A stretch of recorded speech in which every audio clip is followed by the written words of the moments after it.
Okay, it's January. Okay, we're not going on the record yet. It's January 21st. We're at Dr. Burke's office in Chicago, Illinois. Pete, do you waive the formal reading? Yeah, that's fine. Okay. You go ahead and swear the witness and we can start.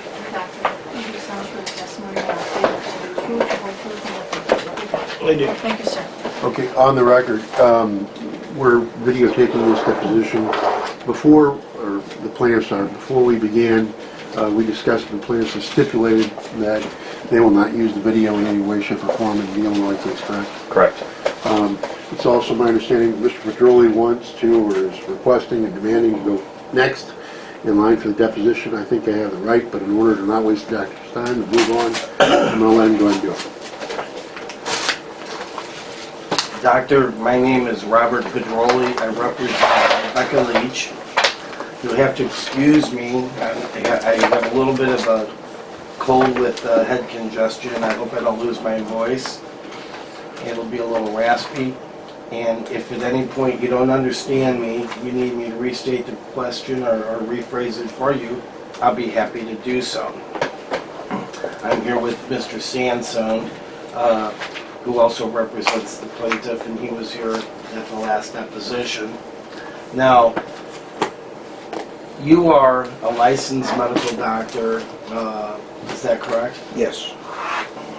And are you board certified in any field? Yes.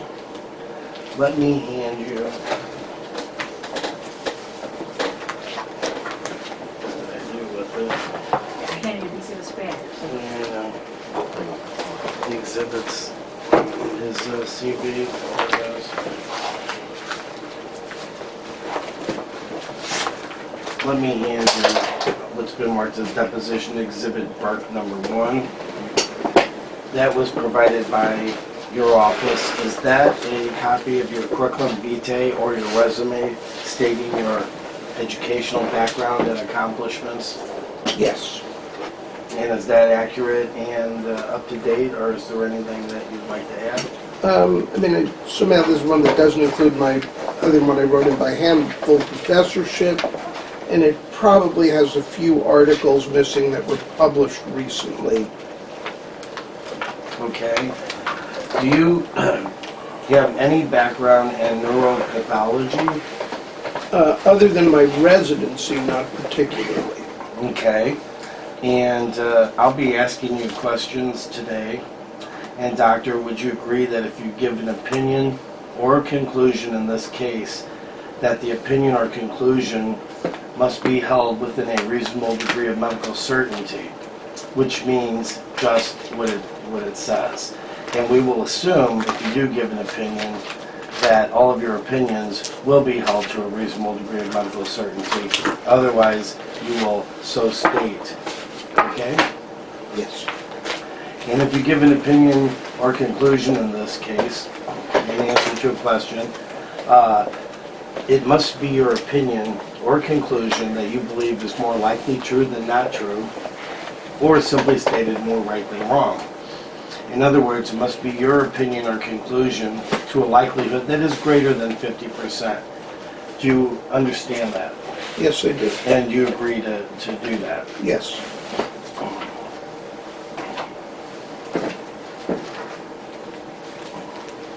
And if you use the term standard of care, that term as defined for purposes of this case shall be a physician exercising that degree of skill and learning ordinarily used under the same or similar circumstances by members of that particular physician's profession. Do you understand that? Yes. And that negligence as defined in Missouri is the failure to exercise that degree of skill and learning ordinarily used under the same or similar circumstances by members of a particular physician's profession. Do you understand that? Yes. So if you use the term negligence or standard of care or violation of standard of care, those terms will be couched in your mind according to this definition that I just read to you. Okay? Yes. Okay. Go off the record for a minute then. Sure. Video's back on at 11:21 a.m. And Dr. Ben Sandstone and I met with you before the deposition for about 10 minutes. The last time, I don't think we did more today than shake hands and Yeah. say hello in the hall. Very, very short. But at one point when you came in here and we talked shortly before everyone else Oh, yes, came in. yes, okay. It was a very short conversation. Yes. That's when you expressed your view that you thought there was negligence in this case in not providing thiamine. Object as leading. Okay, I'm laying the foundation, so, because I didn't know either. I'm also going to object, it's a violation of Supreme Court 213 to the extent that it goes toward the Illinois case. Yeah, and also object that the doctor has not been identified as an expert witness. You're asking him questions today. You and your co-counsel were here several months ago when the first deposition was taken, and I assume could have asked those questions at that time, did not. Now you are surprising me as saying Dr. Burke is an expert when actually we're here for a continuation of his discovery depot as a treating physician. I have not had an opportunity and was not put on notice that he was going to be an expert so that I could prepare myself accordingly. So I will object to any questions at this point related to standard of care. I think he's here as a treating physician. That's what we understood that we were here to complete, and anything else I think is improper. I think that there's, number one, no prejudice. Number two, I wasn't here at the last meeting, and Ben did not have an opportunity to question the doctor or to discuss anything with him. So, That's false. Ben had a pre-deposition conference with the doctor outside of the presence of defense counsel before we started the deposition. Yeah, I mean, I talked to the doctor for a few minutes, but I understood your objection to say that I had the opportunity at the last deposition to ask these questions. In the actual deposition, we never got past your direct. I agree that the deposition was suspended at the end of my questioning. That's clear. But no one at any time has given me formal notice on a discovery that he is an expert witness in this case and he's going to testify on behalf of the plaintiff. well, I think just because he renders an opinion on negligence that no one knew was coming before we got here today, that does not mean that his testimony is not admissible, and it does not make him an expert witness. He's a treating physician who's looked at a chart, and now he has strong feelings about it, and I think we're entitled to get into it. We've all made ourselves clear on the record. Let's just take this up later with the court. I'm going to join in everything you objected to, and I just want to make sure we're perfectly clear. I will not interrupt you, and I will not object every time you say standard of care as long as we agree. We have a standing objection in this matter. Yes, sir. I agree. Right. Very good. Well, okay, so that pertains to me as well. Any standard of care question? Sure. And again, my specific objection, when you say, I just want to make a record and I won't interfere again, but you say you're surprised and you hear this morning, you have an obligation under the rules, under the discovery schedule and the scheduling order to identify all experts you're going to call as an expert and to tell me what they're going to say, the general nature. You did not do that in this case. And here I am this morning on the spot, unprepared because you haven't identified him previously. Now, whether you learned this today or not, Bob, I don't think that's relevant. The fact is that it prejudices the defense, who has an opportunity to prepare for a trial cross-examination of standard of care when, but before I have to come here and take the deposition. So, subject to that, you can go ahead. Sure, and I will. And you don't need to respond to this, but I am pretty sure that the law provides that when it is a treating physician, that the opinions that come out are the opinions that we all live with.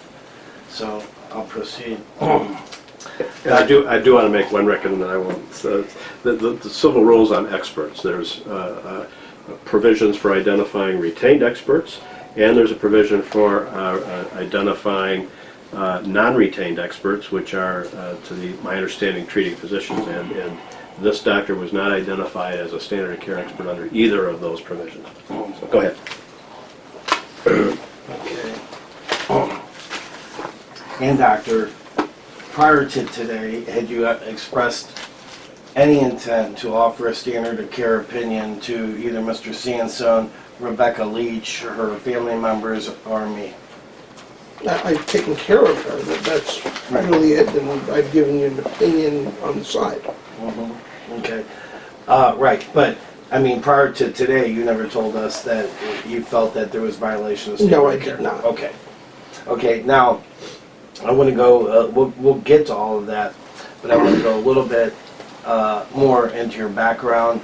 Could you tell us about what medical school you went to and your residency and fellowship? I was a medical student at Columbia University in New York City. I was a medical intern and resident at Cornell New York Hospital Complex in New York City. I completed my neurology residency at Columbia and then my fellowship in stroke and neuroimaging at the University of Pennsylvania. And are you board certified? Yes, In what field? in neurology and in neuroimaging. What does that mean to be board certified? You have to complete the residency program, and there used to be two parts in neurology. One was a written exam for neurology and psychiatry, and then there was an oral exam if a person passed that several months later. I believe now there is only a written portion. Okay. And you are Rebecca Leach's treating neurologist at this point, correct? Yes, I am. And what sort of problems do most of your patients have? Because of my training in stroke, about a third of my patients come to see me for vascular disease, and the other 2/3 have a spectrum of neurological illnesses. And you've seen, treated, and evaluated Rebecca Leach for the past 2 to 3 years. That's correct. And you understand that you're here today to explain to us your diagnosis of Rebecca Leach. Yes. And is it your conclusion that Rebecca Leach suffers from permanent brain and nerve damage? Check is leading. Yes. Can we agree that objection by one is objection by both? Sure. So I'm not saying it. Do you have an opinion to a reasonable degree of medical certainty whether or not Rebecca Leach suffers from permanent brain damage and nerve damage? Yes, And what is your opinion? that she does. Is it, or do you have an opinion that Rebecca Leach's brain and nerve injury is from a vitamin B deficiency? Yes. Is that your opinion to a reasonable degree of medical certainty? Yes. Is vitamin B the same thing as thiamine? Vitamin B1 is the same thing as thiamine. I said vitamin B, didn't I? Yes. I apologize. So her brain and nerve damage is from vitamin B1, to be more specific. Yes, I think there may have been other nutrition deficiencies, but that was the primary one.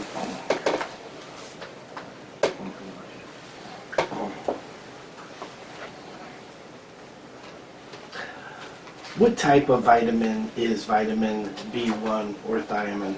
It's a water-soluble vitamin that has multiple roles in the body, but mostly in the metabolism of glucose and its breakdown products as they move from anaerobic to aerobic metabolism. In lay terminology, how would you explain that to somebody at a level like me of about a 12th grader? What it really, aerobic oxygen-related breakdown of sugars produces 17 times more energy than the earlier portion without oxygen.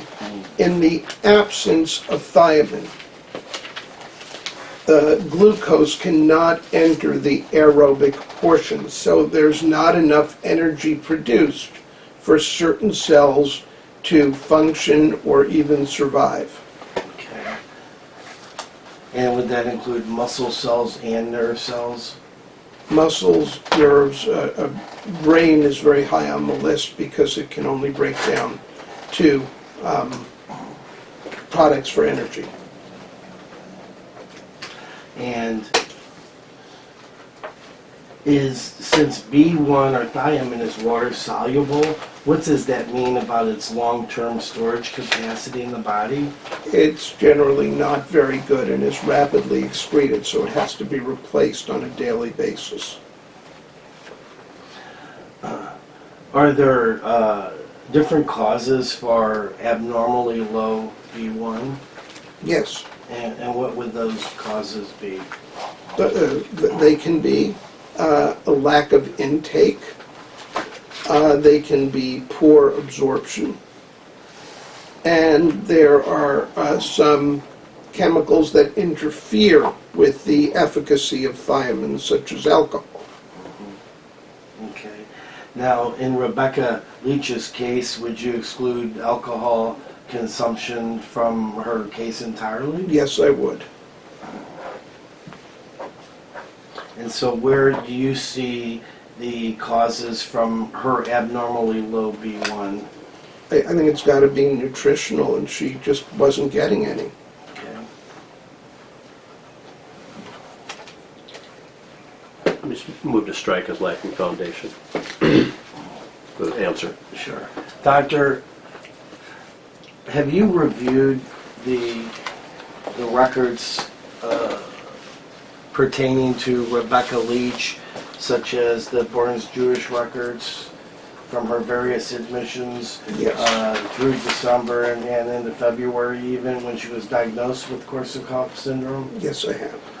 And did you review the Heron Hospital records as well? Yes. I'm going to check in the records that the doctor has allegedly reviewed have never been produced to counsel. So I've asked for them to be produced, so we have no idea what he's testifying to here. Joint. I don't need joint. Okay. And do you have those records here today? Are they not available? Are they available? Or have you reviewed them electronically? I reviewed them through copies given to me, yes. Okay.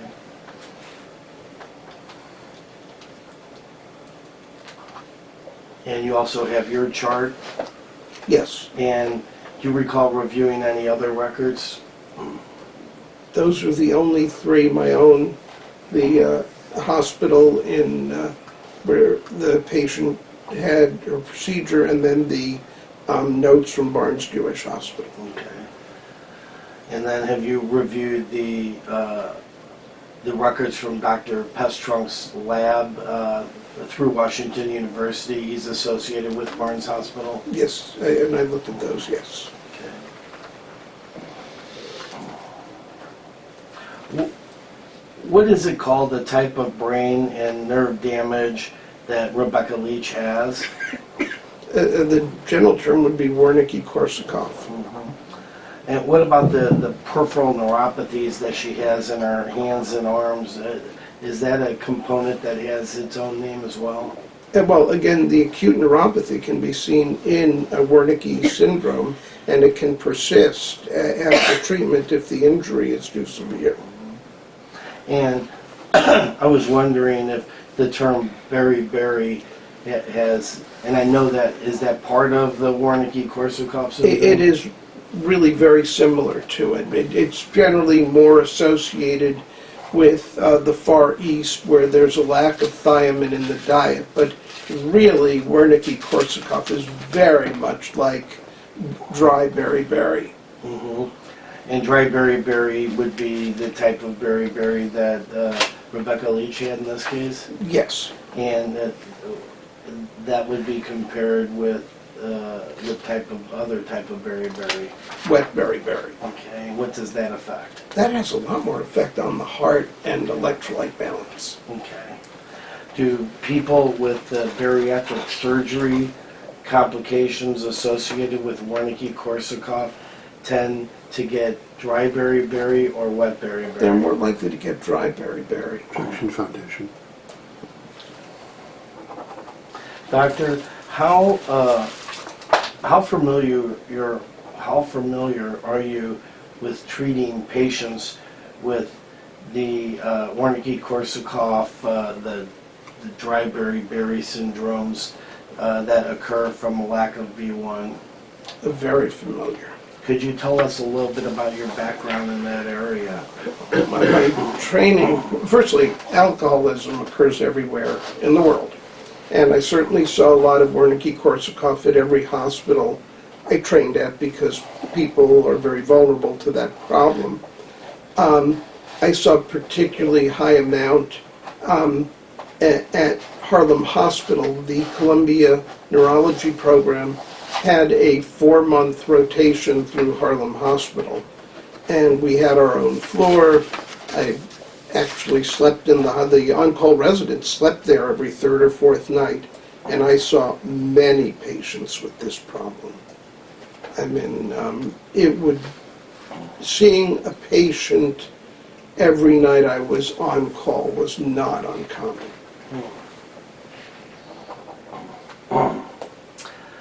And how were these patients treated? They were treated with nutritional supplements and intravenous thiamine, which was given on an emergent basis. Is it a medical emergency? Is it considered a medical emergency across all the spectrums of medicine to quickly give thiamine or B1 intravenously to a patient who is suspected of suffering from a B1 deficiency, which is symptomatic? It absolutely is, and it's in every text I looked at.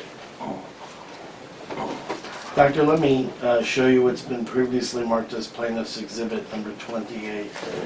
That is the American Association of Clinical Endocrinologists, the Obesity Society, and the American Society for Metabolic and Bariatric Surgery medical guidelines for clinical practice for the perioperative nutritional, metabolic, and non-surgical support of the bariatric surgery patient.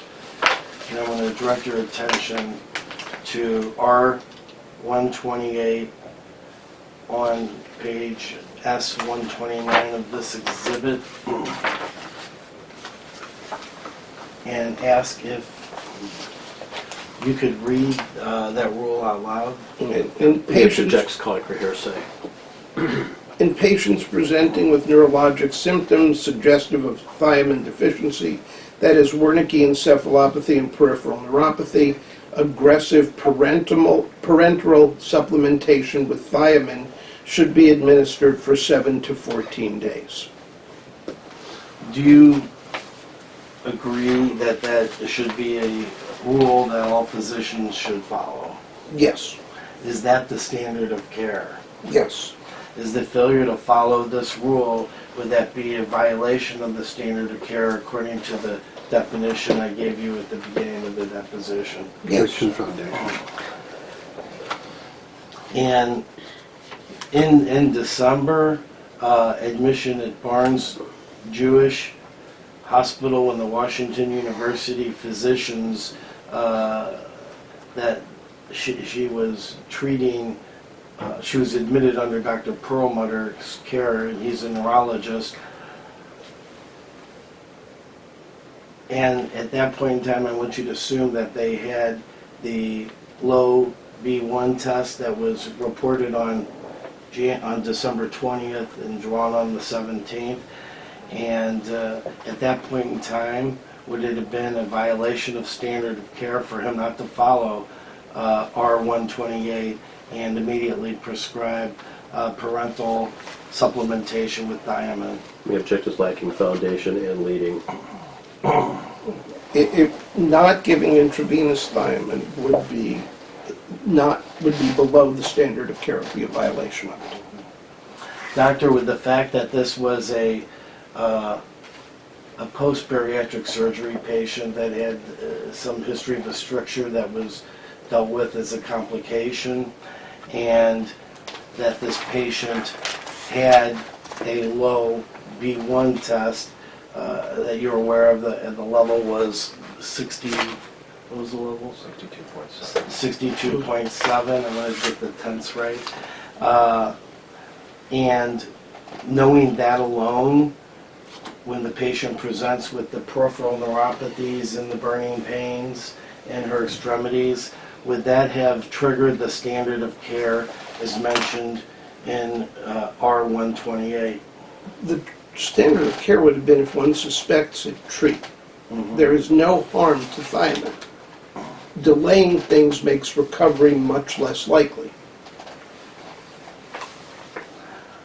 Do you think during that December admission, before her cognitive functions slipped significantly to the point where she was hallucinating, do you think that she would have been in a better position if treated with thiamine during that December admission at Barnes Jewish Hospital, so that she would have obtained a better recovery than later in January or February? Object is vague and lacking foundation.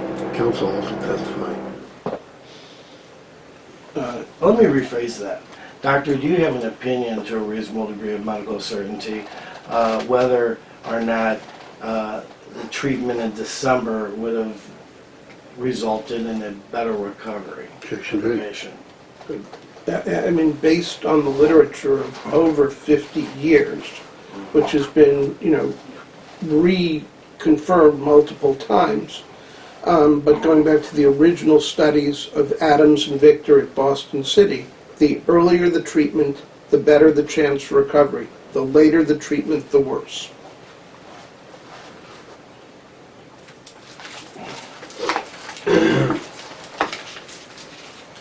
Now, doctor, there was some mentions of CIDP as maybe being the cause of her symptoms that we're seeing in February all the way until today. Doctor, do you have an opinion or conclusion about whether the patient's cognitive brain function deficits and her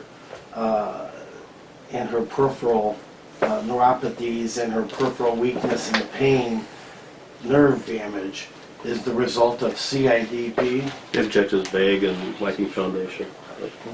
CIPD. CIDP? Go ahead. Well, by definition, so this isn't vague, CIDP involves only peripheral nerves, so it cannot affect the brain by definition.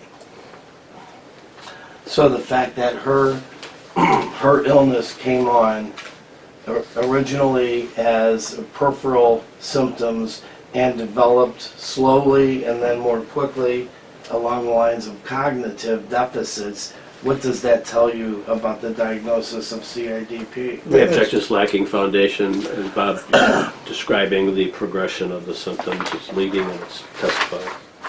Lacks foundation. All I'm saying is CIDP cannot cause problems with cognition by definition.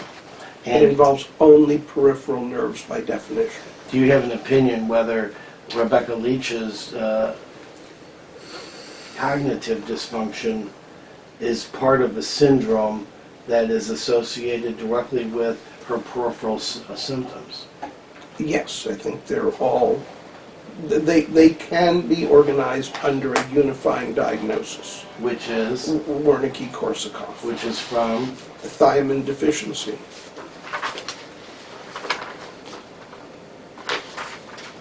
Doctor, how sure are you of those answers that you just gave The object in is, this case? object is irrelevant. It's not just reasonable degree of medical certainty, it's far beyond that. It's as close to certain as I can be intellectually, In the field of medicine? or in the field of neurology.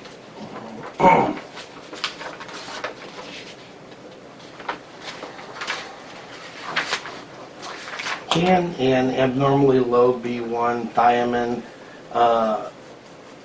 be seen on a simple blood test? There's a thiamine level that can be drawn, yes.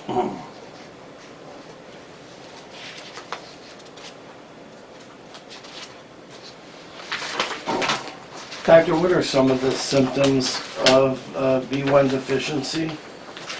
Well, they're usually a neuropathy, which causes sensory loss and then weakness. There are central phenomena with cognition and usually with eye movements, but you don't have to have all three. The key is usually having two of them, but peripheral and a central process going on spontaneously or simultaneously.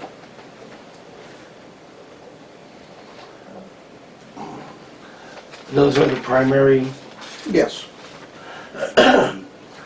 and subsumed under those, would a further symptom be difficulty or an inability to walk? Right, that's mostly from the neuropathy. There can be concomitant alcohol involvement of the motor areas of the brain. What about pain, burning, nerve type pain? It can start off as sensory loss and paresthesias, but it's common to have pain. And does Rebecca Leach report pain to you even to this day? She has reported pain, yes. Now, Rebecca, in a recent visit, was noted to you to have some additional symptoms, and you sent her to the hospital, and she was diagnosed with a condition, correct? Yes. And what was that condition? Well, it was unclear whether it was due to shingles, whether it was due to psychogenic factors and her awareness of what was wrong and her tipping the scale, but it was very hard to say. I can say she didn't, other than the shingles, have a new illness. Neurologically, we were concerned about shingles involving the brain, but that did not appear to be the case. Good. And a patient like Rebecca, does she already have compromised nerves? Yes. And shingles is a virus that attacks the nerves? Shingles is a reactivation of the chickenpox virus that anyone who had chickenpox is carrying around in the spinal cord roots.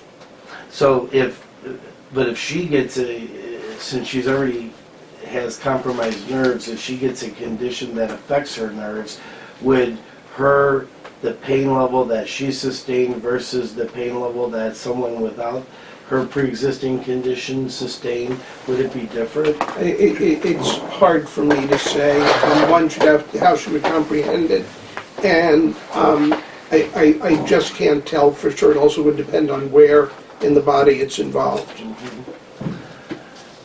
Now, is memory loss another symptom of B1 deficiency?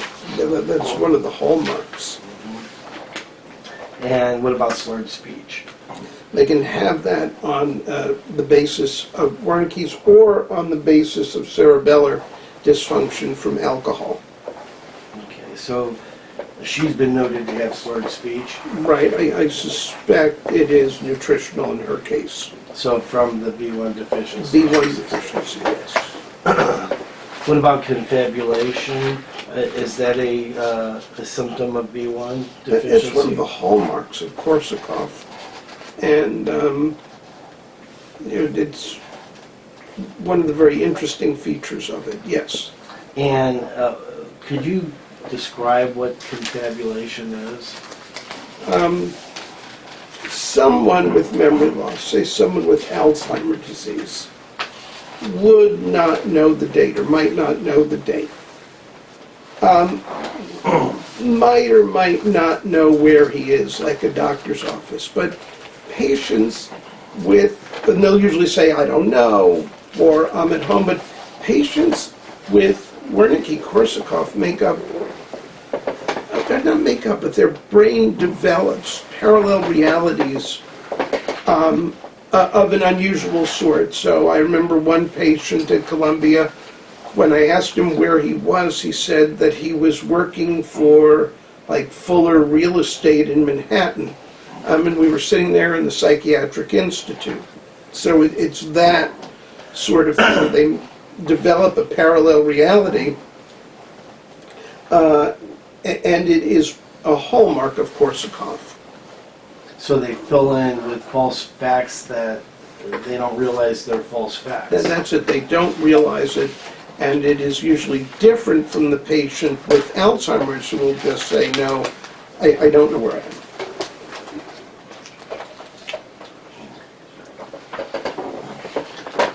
Now, there was a mention of executive function in the records. Is loss or reduction in executive function, is that a symptom of B1 deficiency? Yeah, it can be because the frontal projections are involved. And what is that? The way I explain it is it's what a person uses to determine what's important.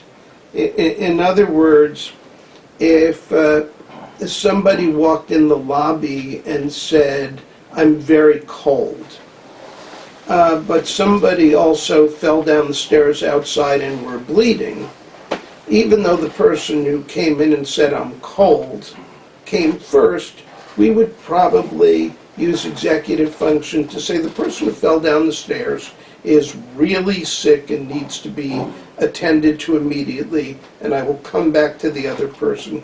Executive function is the loss of judgment that allows one to determine what's important or what's right.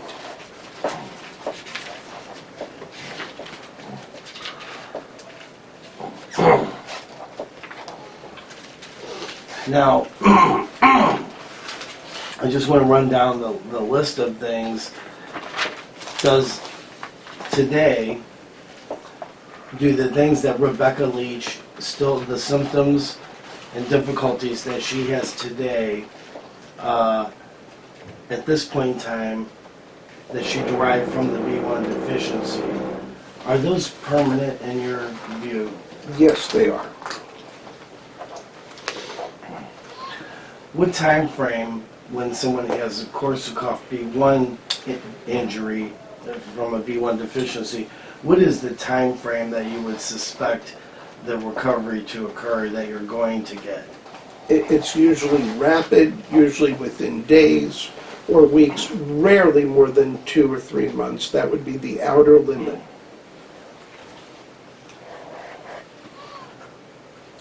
Will Rebecca Leach, in your view, ever be able to compete in the open labor market or work again? No. Is that your opinion, your conclusion to a reasonable degree of medical certainty? Yes. Will Rebecca Leach need a lifetime of care provided to her? Yes. Doctor, did you work with with a life care planner that was retained by us to sign off and to review a life care plan in this case? Yes, I did. Okay.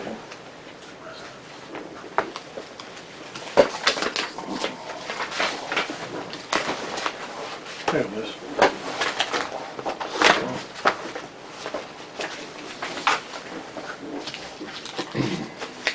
Let's stop that real quick. Grab that piece here. Okay, got it. Can we look this as exhibit 3? Burke number 3. Yes, Thank you, sir. ma'am.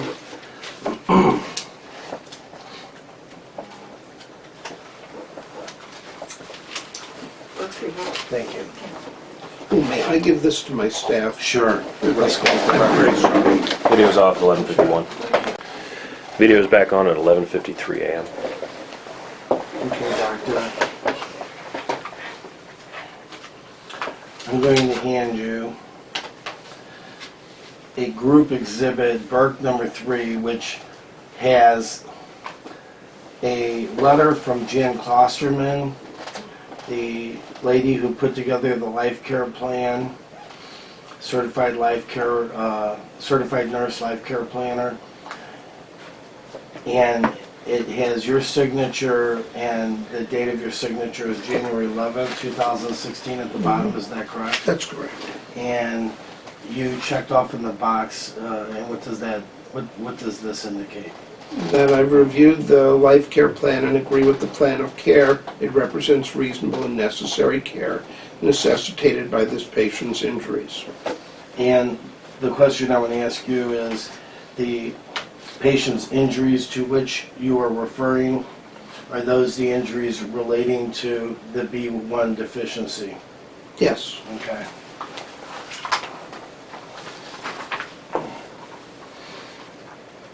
And that was the B1 deficiency that was seen and measured on the December 17th lab. Yes, That was 2010. Correct? yes. Okay. And doctor, attached to this is a 56-page report from Jan Klosterman. And you checked off that you've reviewed this and agree with this. Have you seen a lot of these types of life care plans in your practice? Yes. Okay. Does this seem unusual in any way, or is it a pretty typical plan for the type of injury that she This would be sustained? what I would expect someone with a disability of this sort to need. Thank you. Let me hand you what we've marked as deposition deposition exhibit Burke number 4. Oh, keep it. I'm leaving now. Oh, give it to Alex. Okay, Alex is I do- leaving. It's Friday. Oh, give it to Wanda. Okay. Thank you. Okay. That was just an interruption. You I'm take sorry. care of That's my office staff, and Sure. I work for them. I get it. I work for my staff too. Okay, Dr. Burke, exhibit number 4. This came out of your chart. Yes. Can you identify what this is? Yeah, these are the last portions of the mini mental status exam. Whose hand is that in? Okay, this first spiral is mine. So I asked the patient to write or print, "Today is a nice day," and to copy the construction I have there. Okay. And then she wrote, "Today is a nice day," and then she attempted to copy your construction. Yes. What does her Yeah, we have- response indicate to you? I think it indicates very poor fine motor coordination. Drawing an Archimedes spiral is not that complicated. And she seems to know what it is, but her coordination is so bad the lines run into one another and there's a severe tremor indicating impaired fine coordination. Just for the record, I'm going to move to strike any testimony about Exhibit 4. We asked and I asked and was provided a copy of Dr. Burke's records. At no time did he provide me this Exhibit 4 that I understand is part of this chart. And We didn't get it until you came up here. I don't remember when I got it. I don't know. Well, Let me have my file. Well, you have it, Don. I do, he emailed it to me in the middle of the depot last time. You gave it, and Ben, you didn't even describe what this was. I got that same thing. You handed some of this document to me during the deposition, but that was it. There was no questions about it, so I would object to the use of this exhibit. Go ahead. I think a summary of it may be in the type notes which you were given. Thank you, Doctor.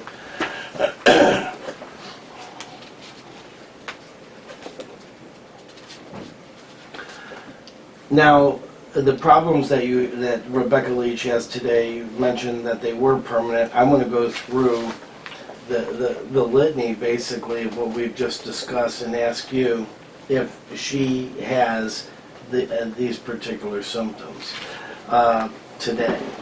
Doctor, I think the first thing you mentioned was the neurological sensory loss and weakness. Does she have those today? Yes, she does. 6 leading. And then the second thing you mentioned was cognitive dysfunction. Yes. Does she have those today? Yes, she does. And how would you describe the cognitive dysfunction that she has today as a result of the B1 deficiency? She has impaired recent memory, some difficulty with complex language, and a dyscalculia. I'm sorry. This It's dyscalculia. She can't calculate or do simple math. And would confabulation be part of that as well? It would be a part of her cognitive loss, yes. And does she does she confabulate today in her speech? If you let her go, she will do that.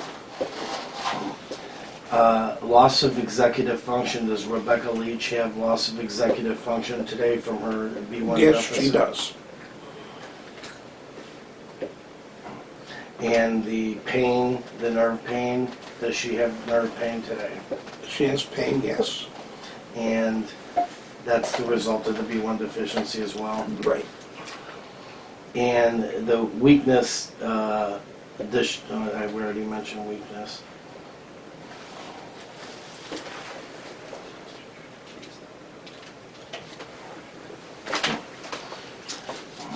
So are all these things we just went through, are Yes. those the results of the B1 deficiency? Yes, they are.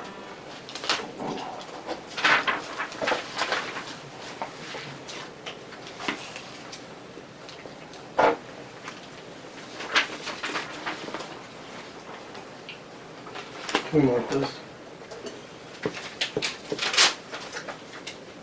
Burke 5.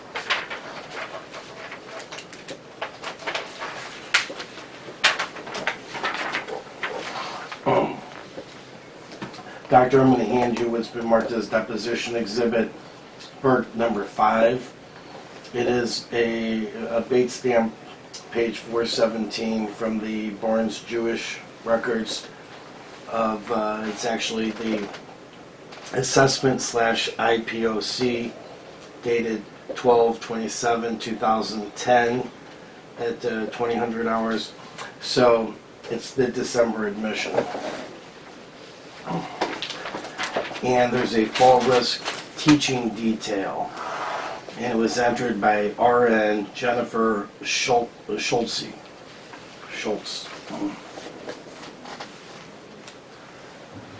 Yes. Okay, now I want you to read what the nurse wrote regarding teaching fall risk details, trying to teach things to the patient that day. Verbal instruction, questionable comprehension, understanding. Okay.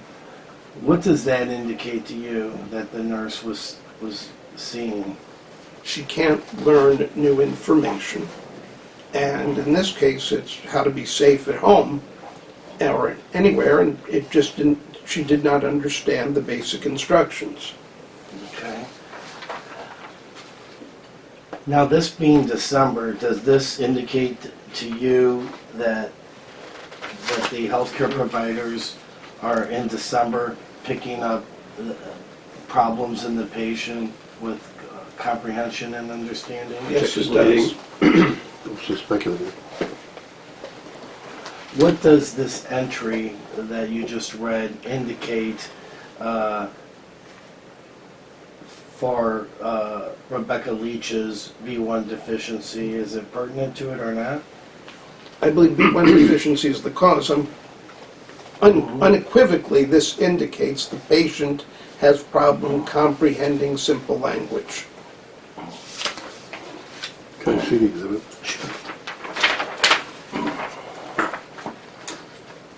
Did you find the EMG and nerve conduction pertinent from the December admission?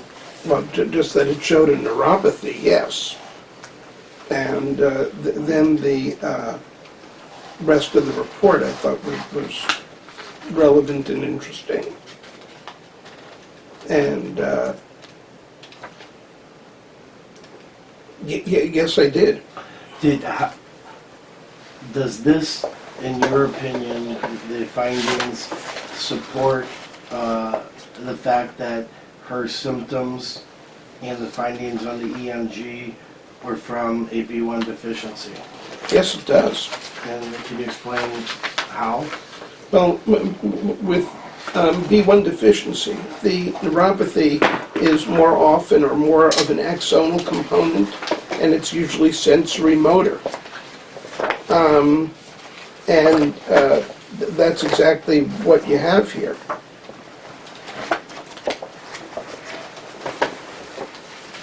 Thank you, Doctor. And that is page big stamp 247, 248, 249, and 250. The EMG dated 12/22/10.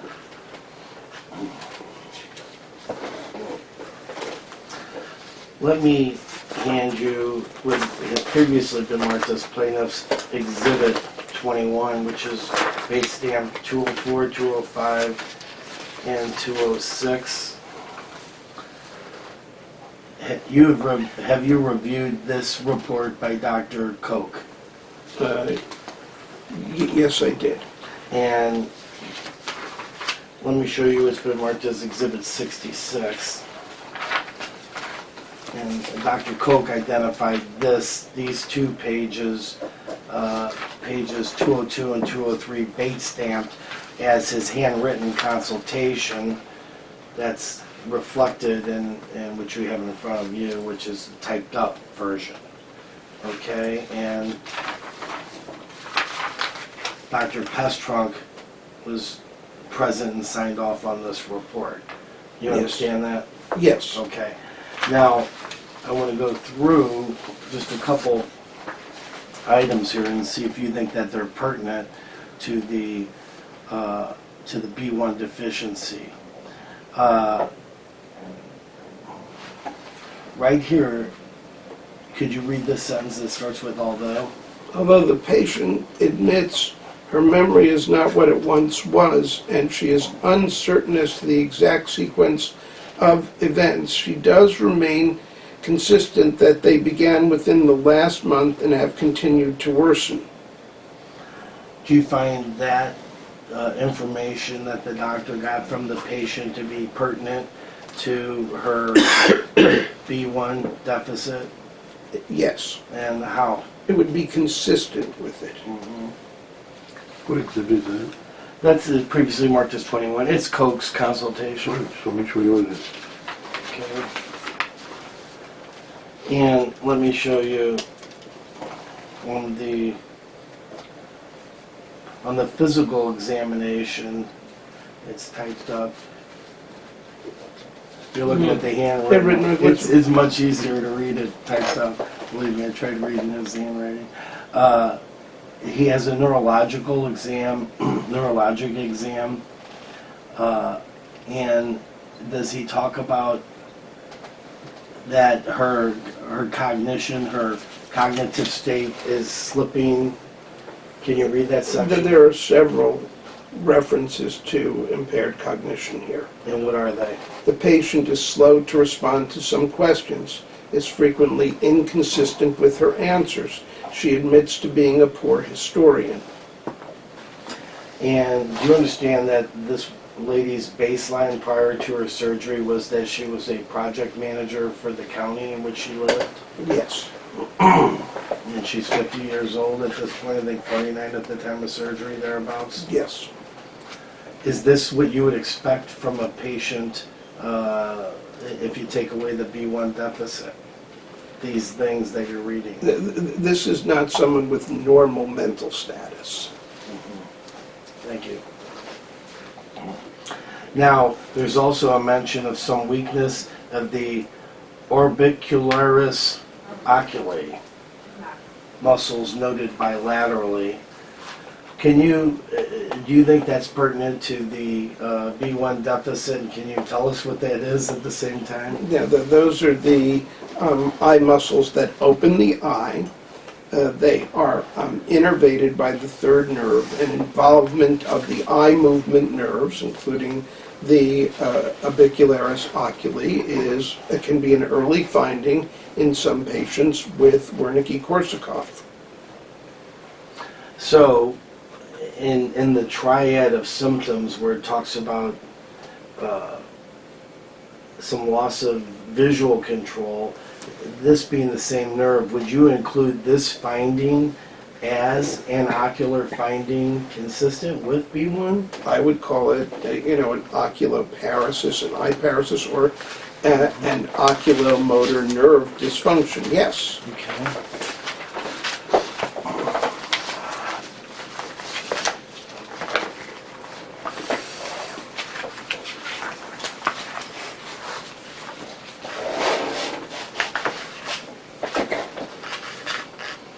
Is there a Bates label on that page he's looking at right now? Yeah.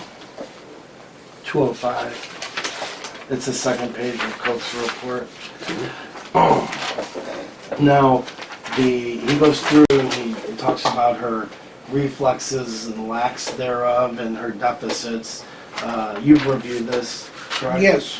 And then he goes down and discusses lab data, etc., and he reaches an impression.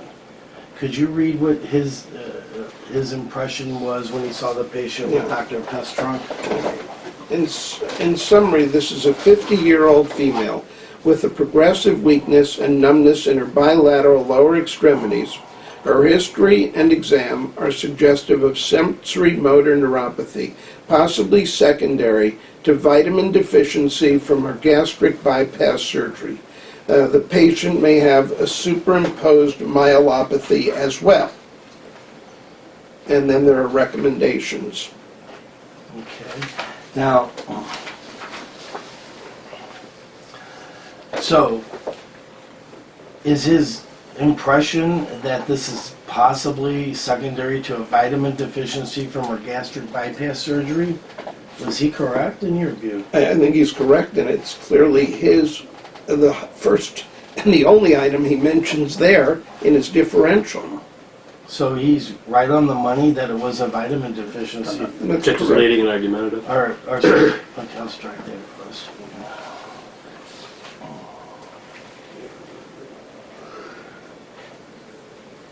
Now, doctor,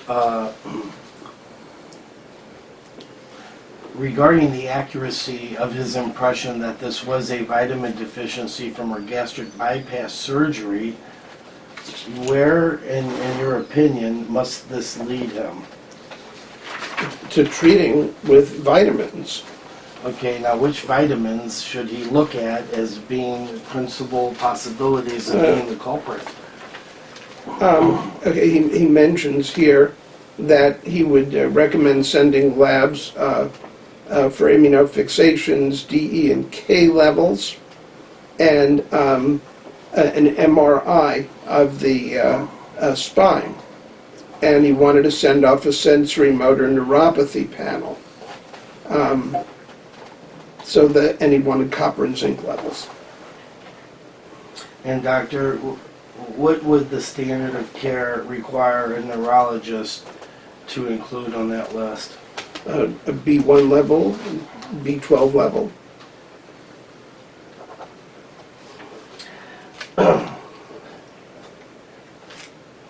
If a physician isn't quite sure what should be on his radar in a post-gastric bypass patient such as this, do they have other options to seek consultations? Yes.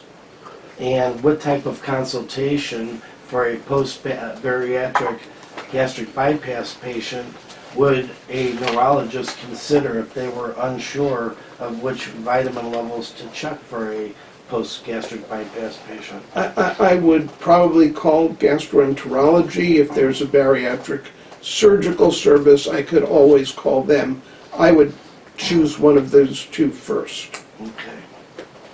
Does this, if a neurologist feels that he is not sure what to order and he's not ordering a B1, would it be a violation of the standard of care for such a neurologist not to call for a consultant if a bariatric surgeon is there to call for such a bariatric surgeon? If one is uncertain, one asks for help. And it could be, as I said, gastroenterology or bariatric surgery, depending on how the turf is divided at that institution.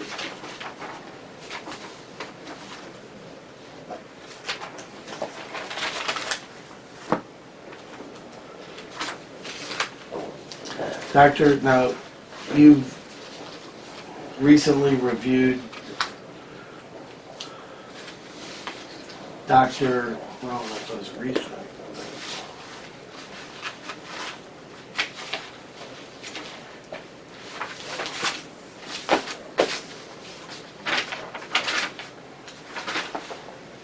I don't know what was included from Pestrunk's reports and the Barnes records and what was not, and what was included in the WashU records.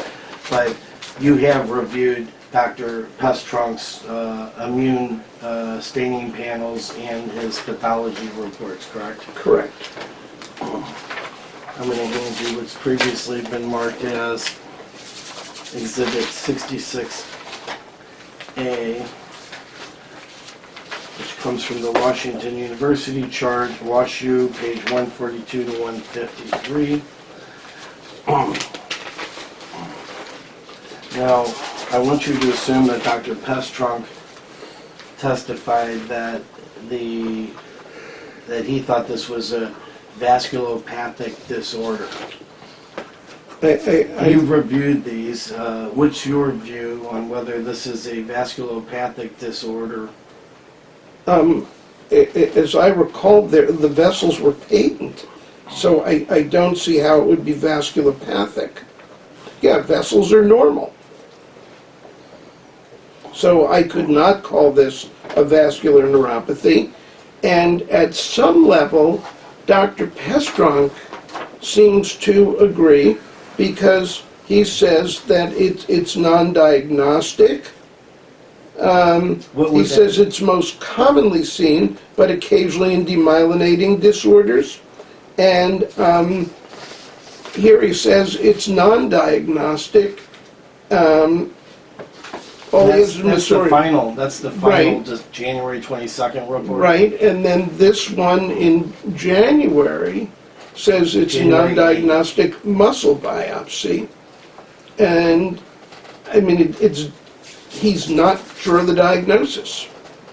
He said misoriented capillaries are common in denervated muscle, but that's all he says.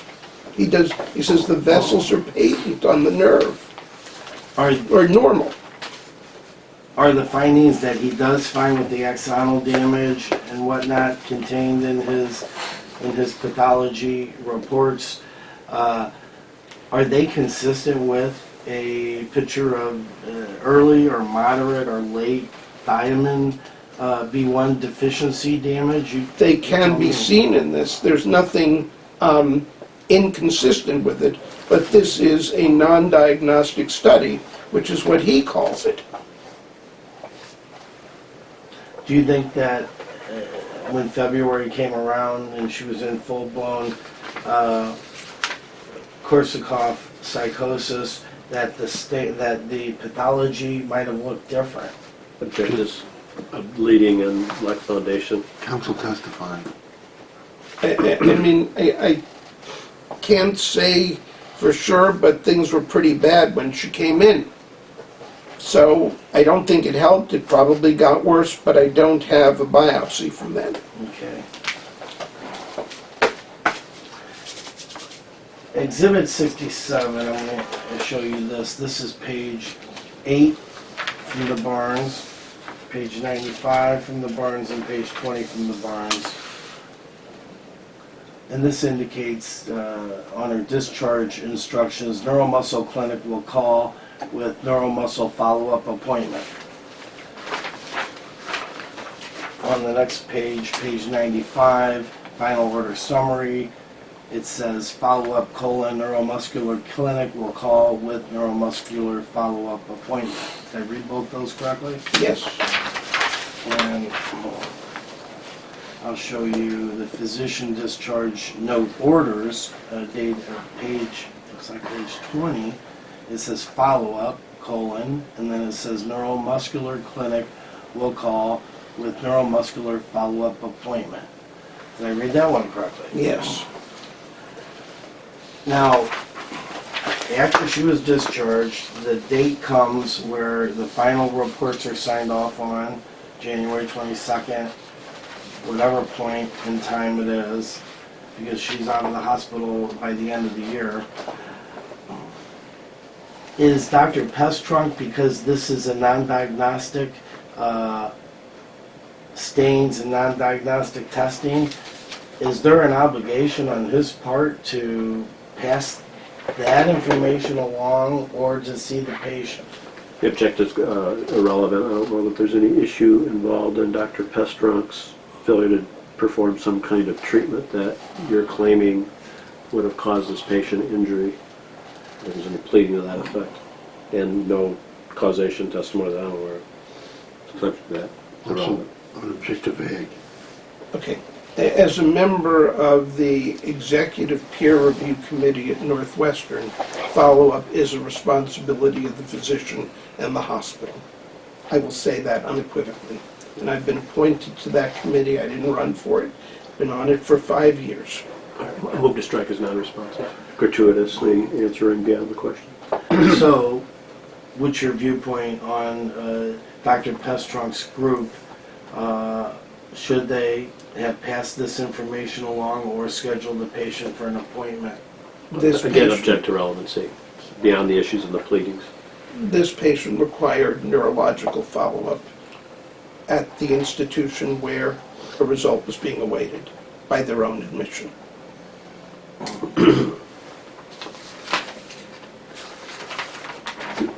Could you read that back to me?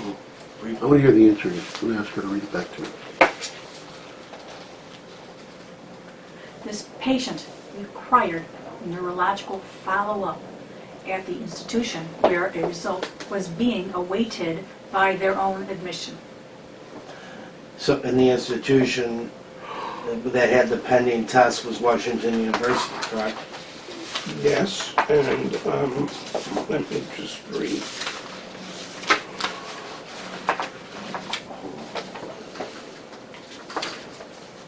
There's a highlighted note. Not follow-up. Was it farther back? Oh, no, that's a different exhibit.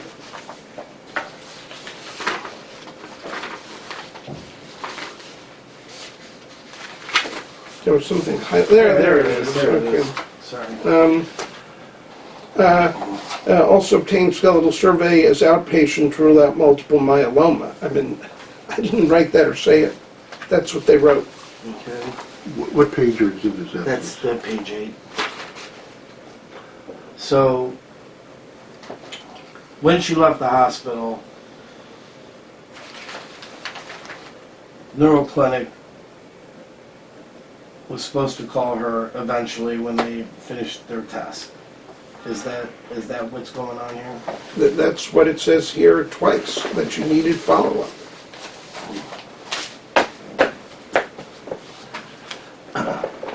Let's just say for the, and I know you don't agree that she has a vasculopathic disorder. No, I don't.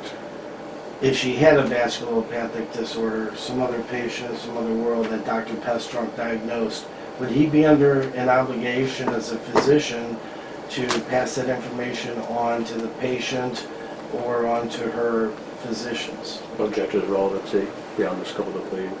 Hey, Okay, this patient needed neurologic follow-up. By the statement here, the neuromuscular clinic was supposed to do it. That's what they wrote. They were also supposed to order other tests. That's what they wrote. I didn't write it. I didn't imagine it. It's their writing. Move to strike as unresponsive and argumentative. Is a physician under an obligation to pass the diagnosis on to their patients? an objection vague.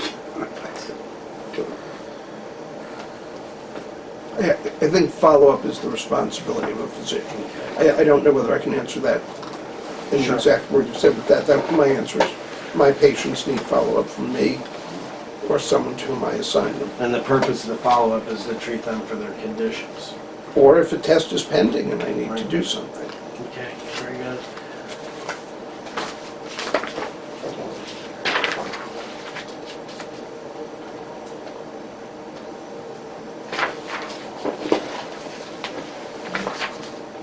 Would you, if you saw Rebecca Leach and, or strike that, what did the standard of care require as far as dosage for the IV thiamine in December of 2010? Or is that something that you would go to a resource and obtain that information? How would that go? You testified that she needed it. What would she need? I would go to a resource for the dose. Okay.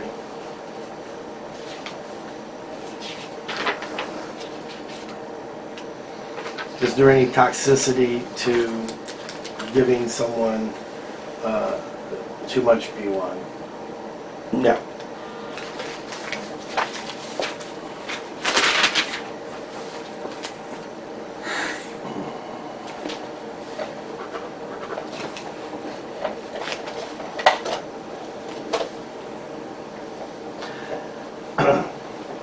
Does anything else cause Wernicke-Korsakoff, dry beriberi, Korsakoff psychosis other than B1?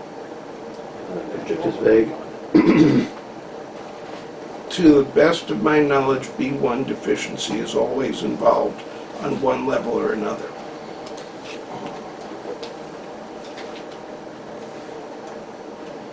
Now, she was getting IVIG treatment. At some point, did you cut off the IVIG treatment? Yes, And why did you do that? because it wasn't doing any good. Is IVIG treatment a treatment recommended for thiamine deficiency? No, What is IVIG treatment, or I'm sorry, is IVIG treatment recommended for CIDP? yes, And that IVIG treatment was started by Dr. Trivedi? I believe I recommended it to Dr. Trivedi on the possibility that this was one of the problems and we could get Ms. Leach walking again. It was more of a therapeutic trial than anything else.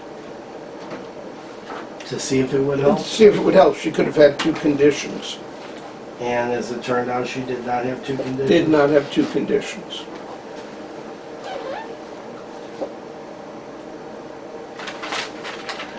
And just in lay terminology, what is IVIG? It's pooled human antibodies. And what is the purpose of giving it to a patient? It's counterintuitive. It's given for autoimmune diseases where our immune system is overactive. So we give more antibodies, which quiet down the ones we're making that attack the body. So it is counterintuitive. It is one of those things that when I first heard about it, I wondered how it could work. And then I saw the first really dramatic results. And I think its use has increased exponentially in the past 2 decades. Now, in Rebecca Leach's case, did she end up getting some slight adverse effect from it? I don't recall, not that I knew. There may have been a fluid overload with edema, I think, but that was about it. Okay. I'm going to go through your notes. Do you have your chart here, or? I don't have it. I can go get my computer if you'd I like. know, I've got it here. I think the first visit, let me get to the first visit.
Okay.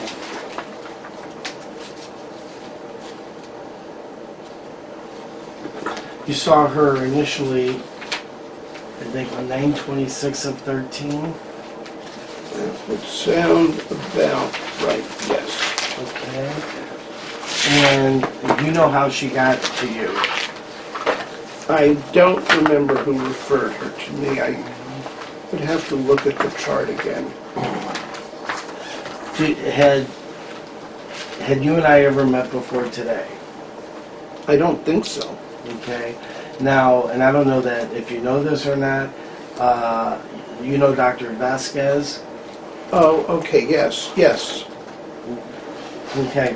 So, if Rebecca's sister got your name to bring Rebecca here from a doctor, directly or indirectly from Dr. Vasquez, that would be something that's not unusual. No, Not not just at all. collect the speculation. Does Dr. Vasquez send a lot of neurology patients to you? Yes, Is he a surgeon here at Northwestern? yes. And does he have a great reputation? Actually, He's a well-respected, right, in my opinion, rightfully so, surgeon. Eh, Did you ever know of or receive a patient from either Mr. Sansone or I in the past? Not that I can recall. Okay. And you've never met either one of us in the past other than meeting Mr. Sansone at the last deposition? That is correct. Okay. Okay, now let's go through the first visit. That's 9/26 of 13. Tell me generally, at that point in time, you had a diagnosis of chronic inflammatory demyelinating polyneuritis? Right, that's CIDP. Okay, and was that how did that get on there when we know that's not the diagnosis This now? is my assessment of potential things. It doesn't even necessarily have to be the order of the items, but I have to put them down and code them. This may have been toward the top because it was the only disorder that would really be left that was reversible, And the only thing you could treat. that I could treat. And the other problem is when I prescribe a medication, IVIG is extremely expensive. If I put down this as number 4, the form will print it up with the first diagnosis and then it gets refused. Okay, I understand. Okay, so at that point in time, you understood her history, but you wanted a trial of IVIG. That is correct. Okay. And at some point, did you ever talk with you did talk with Dr. Trivedi, or did you communicate with him otherwise? I communicated either by fax, I don't remember whether there were phone calls, but these notes are electronically sent at the end of every visit. Okay. So he has your notes. Do you know if you have his notes? I've had some notes from him, yes.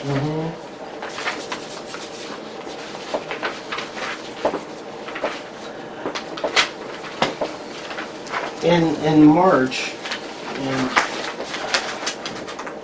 I think that was the third visit, March of 14, I think you also saw her in November of 13. And I'm going to go to March of 14.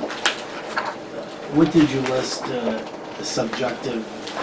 You listed 3 things at the top. Right, okay, I'm really hedging on an autoimmune neuropathy already and calling it idiopathic, meaning we don't know the cause, and B, complex deficiencies, which is clearly up there, and dementia, cognitive impairment.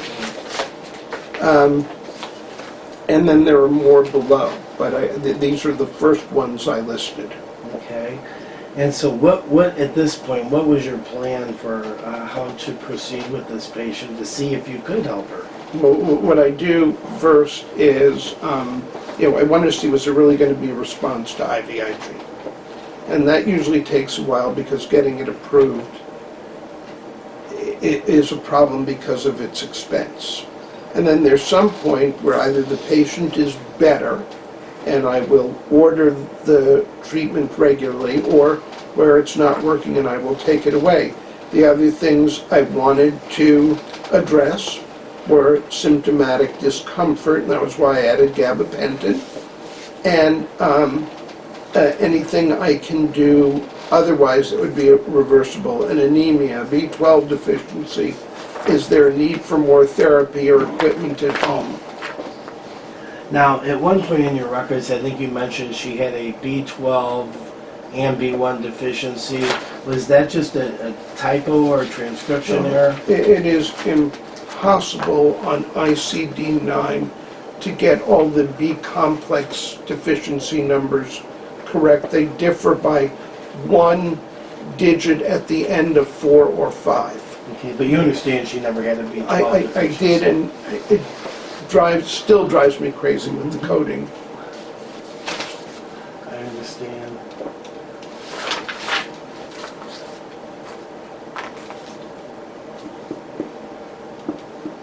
Now, the most recent time you saw her, what did you list as the number one subjective note? You're talking about 921? Yes, About 15. Let me double, yeah, 921 and 15. Right, B vitamin deficiency, Okay. which is the closest I could come. So, CIDP is gone. Correct.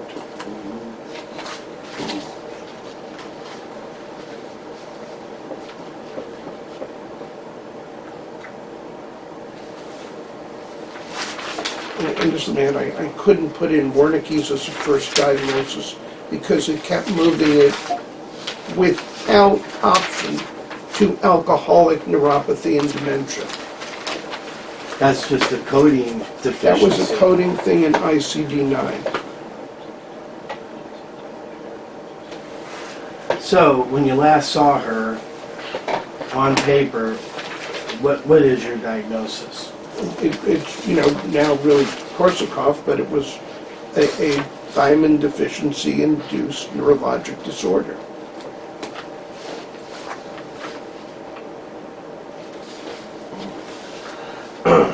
Doctor, would you agree with me that even in your field as a in neurology, and I say even in your field because I'm asking you a gastric bypass question, is it known in neurology that a gastric bypass patient is known to sometimes have nutritional and vitamin deficits? Yes. So would a patient who had gastric bypass surgery, would the physician who's treating that gastric bypass patient have a heightened level of vigilance for vitamin nutritional deficits? Yes. Now, you understand from reviewing the records that Rebecca Leach had a complete stricture between her created gastric pouch and her jejunum in her bypass line that had to be held open with a stent for a time period. Objective leading. Did you under this foundational, so it's not. Did you understand that to be the case? Yes. Would a patient with a stricture that had to be treated with a stent, where there were PO intake issues, would that patient have a further heightened level of risk for nutritional vitamin deficits? Well, the object now lacking foundation, and you're vague on time, and mainly foundation is to the understanding of the bypass surgery treatment. Also leading. That's one where I probably have to consult with my colleagues in GI. If the patient were having trouble swallowing, I would just give what's called a banana bag, which we do routinely to, say, alcoholics or nutritionally deficient, which has all those things in it. Lots of thiamine, B12. would a patient who is in a post bariatric surgery gastric bypass patient who had a complicated course, and if that patient is reporting nausea basically on an ongoing basis to her healthcare providers, would a patient who reports nausea tend to take less in by way of their mouth? Yes. Object is lacking foundation. Vague. This states the evidence. Objection back. Is a patient who has nausea and has the risk of taking in less by mouth, would a physician who knows those facts in a post-gastric bypass patient need to maintain an even more heightened level of vigilance for vitamin and nutritional deficits? Mute statute is vague and lacking foundation. I would think so. And if you take such a patient and who has then developed peripheral symptoms of pain, weakness, and numbness, and you look at that patient, would a physician have an even higher level of vigilance for vitamin deficiencies, and specifically B1? Object is vague. Physician time. B1 would be very high on the list.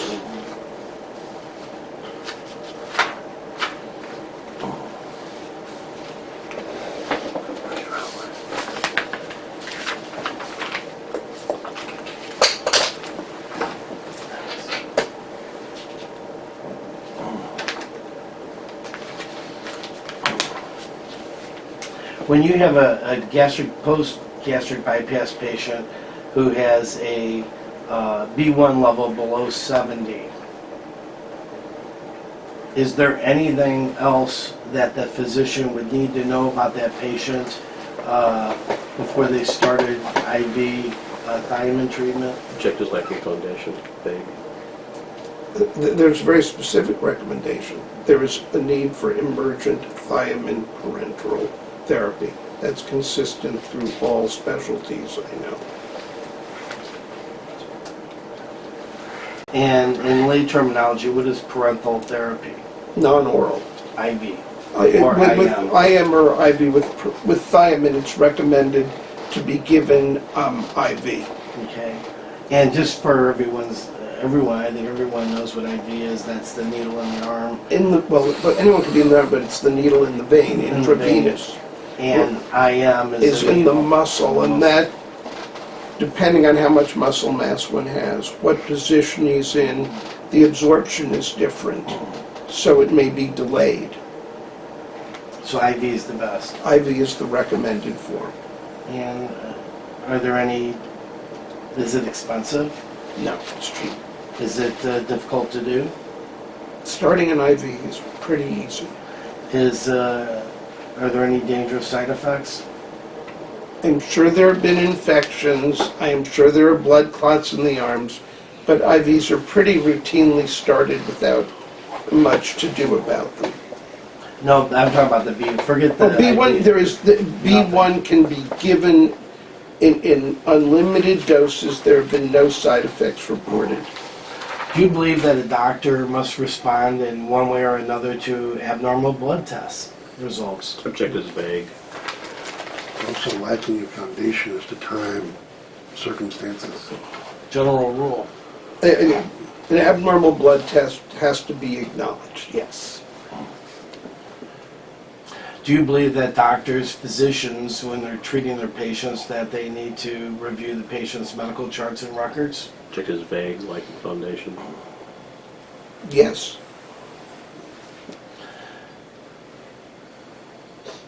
Now, Rebecca Leach's medical charts and records, did you go over at some point and glean what you found to be important in those records? Yes. Now, I'm sure you didn't look at every single nurse's note in there. Let me object is leading. Did you look at every single nurse's note in her chart? No. Is her chart, would you characterize it as thousands of pages? I have over 100 scanned in. to my computer. 100 what? Pages. Okay.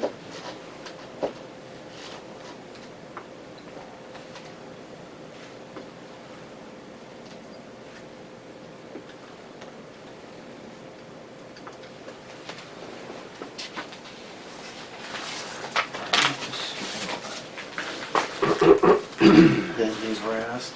That was asked.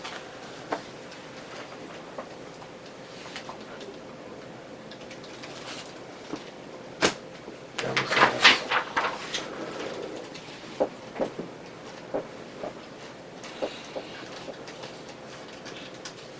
Do you have any other patients that have a permanent cognitive and physical injuries as a result of a B1 deficiency? I have patients with Wernicke-Korsakoff, yes. Would you consider a patient with Wernicke-Korsakoff, such as Rebecca Leach, is that well within your area of expertise? Yes.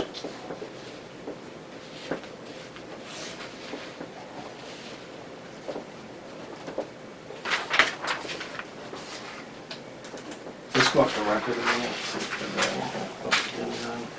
Video's off at 12:45. 12:55, the video's back on. Doctor, I'm going to direct your attention to Exhibit 44. It's Dr.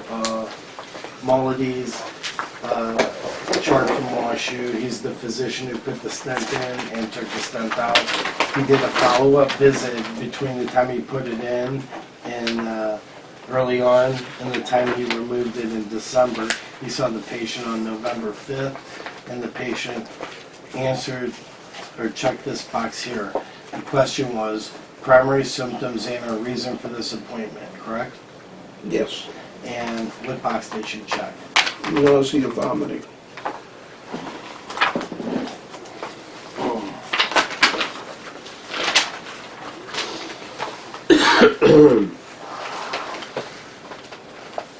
And on page 3 of this Exhibit 44, Lack of energy, tiredness, weakness. are those all symptoms of will be one? They can be, yes. Will be. I'm going to show you what's been marked as Exhibit 58. This is Dr. Egan's chart from WashU. Is that a kiddo at 58? 58. The bariatric surgeon who saw her at WashU, not the one who did the surgery. And he gave her a form, and she happened to go up and see both physicians on the same day, November 5th, 2010. And what did she check for symptoms? Vomiting, She checked yes. yes. And nausea? Yes. Okay.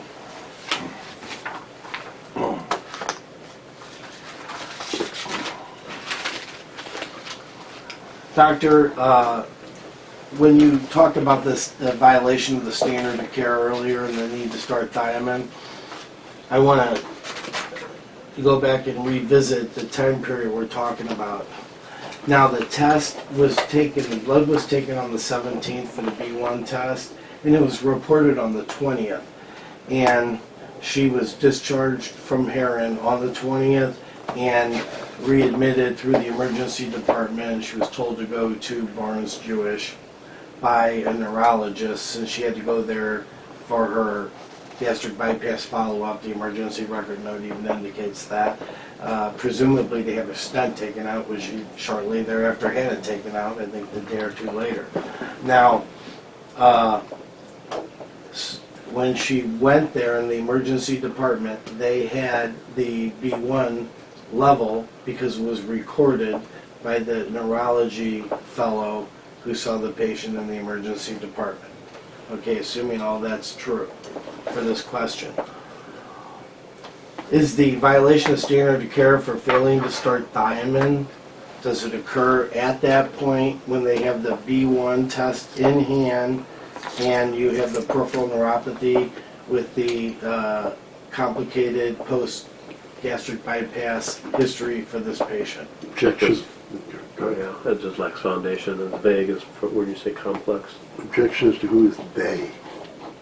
showing? the physicians who were seeing her on the 20th at Barnes Hospital, the WashU physicians. To the best of my knowledge, treating Wernicke-Korsakoff is an emergency and should be done right away, wherever you are. And if you're a physician who can't handle it, I would send the patient elsewhere. If I were a psychiatrist, probably wouldn't do it. If the patient were in the ER, yeah, I'd just expect them to do it. Okay. And just so we're clear on the question, is it having the B1 test that's 62.7 on a reference scale of 66.5 to 200?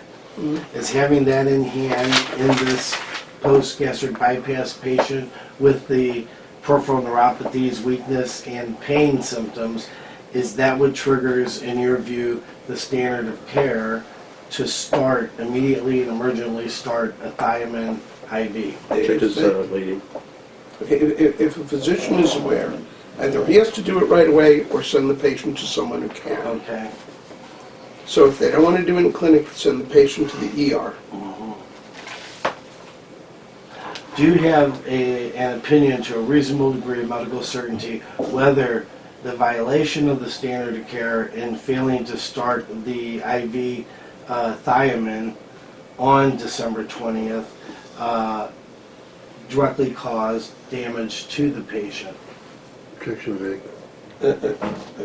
I think it moved her from someone who had some chance for recovery to someone who had virtually no chance for recovery.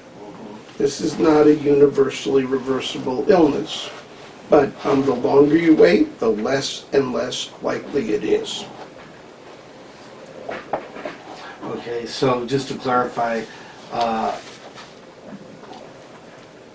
have you reached the conclusion that the failure to start the thiamine by the Washington University physicians at Barnes Hospital in the December 20th admission directly caused the Korsakoff syndrome and the permanent sequela that the patient has sustained? It caused it to become an irreversible condition. Okay.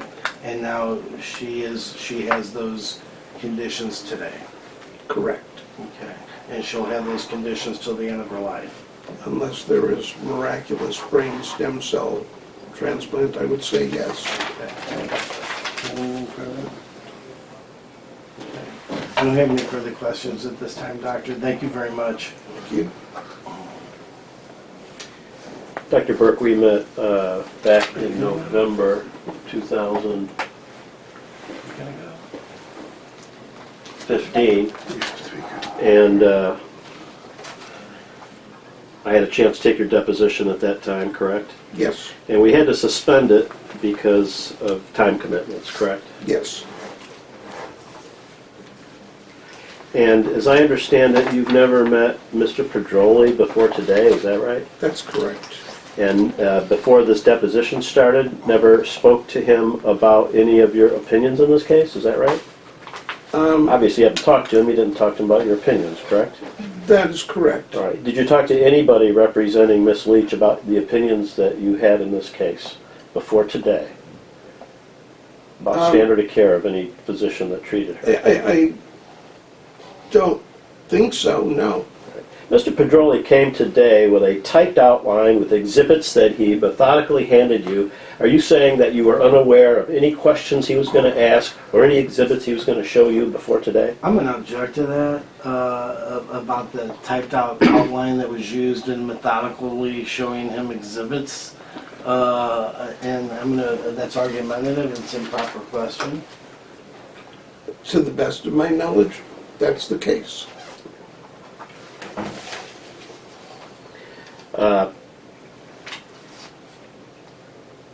When did you receive the medical records in this case? And when I say medical records, records other than your own. A while back, but I can't give you an exact date. I might be able to pull it out of the computer. Well, I think you recall when I asked you back in the November deposition, I think you first said you saw her in September of 2013? Is that right? Your first visit was 9/26/13? Yes, All right, and by the second visit in November, you had a chance, the prior records had arrived, and you had a chance to review them? that's what you're telling me, was that I do not have the computer in front of me. I don't know the exact dates. So I'm not going to testify under oath that that's what happened. Well, how long do you think you've had those records? A while. Years? Well, 2013, yes, and I probably went through them all at the beginning. All right, when you went through them, did you make any notes? I don't recall any, but there's none that I entered in the chart to my knowledge. Did you receive paper copies of the records? I think paper copies were mailed and they were scanned into the computer, and then the originals were shredded. How many records did you get from paper copies? I do not recall. Was it boxes of records? We talked about thousands of pages of records. No, I didn't. I said it's over 100. You spoke about thousands. Well, no, the original record, I think even Mr. Pedroli said, consists of thousands of pages of records, the entire chart. Right, but I don't have 1,000 pages. I would say it probably filled a box. I don't know whether it filled more than that. You're asking me to recall events of 2 to 3 years ago and the number of boxes that came into my office. I cannot do that with an ounce of integrity to give you an answer. That's fine, it's from your best recollection. So a couple of years ago, you got what you think might have been a box of records, and then, what are you saying, you have all of those scanned in the computer? Right, but I usually stay late 2 nights a week and I go over the whole chart shortly before I'm seeing the patient. So did you review all of those records that were sent to you by paper? I probably reviewed the paper, then put a note on top of it, a Post-it, please scan into chart, these were reviewed, and I put my initials on it. So in other words, the paper records were copied and put into your computer, That's correct. and you discarded then the paper copy. I shredded them. All right. How long did you spend reviewing those records back in 2013? I would bet it was several hours. And who sent those records to you, by the way? I presume it was someone in Mr. Sansone's office, but I really don't recall. All right. Did you know then that Ms. Leach had a lawsuit because a lawyer had sent you her records? I might have suspected that, but I did not know that per se. Well, so you're saying you did not know she had a lawsuit or what her lawsuit was about? I think I might have suspected it, but I did not know that. I was being asked to review a case. Did you, but who asked you to review a case? I don't remember whether the call came from Mr. Sansone's office or the call, and I remember a call from Richard Vasquez. I just don't know.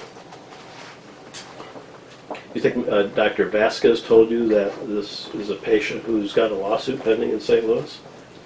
Considering his attitude toward lawsuits, I don't think those words come out of his mouth. All right, so are you saying that you must have had some conversation with Mr. Sansone or, I don't know, Mr. Pedroli several years back before these records came to your office? I spoke to someone, as I recall, that there was a patient who had had problems after gastric bypass, and was there anything I could do about it?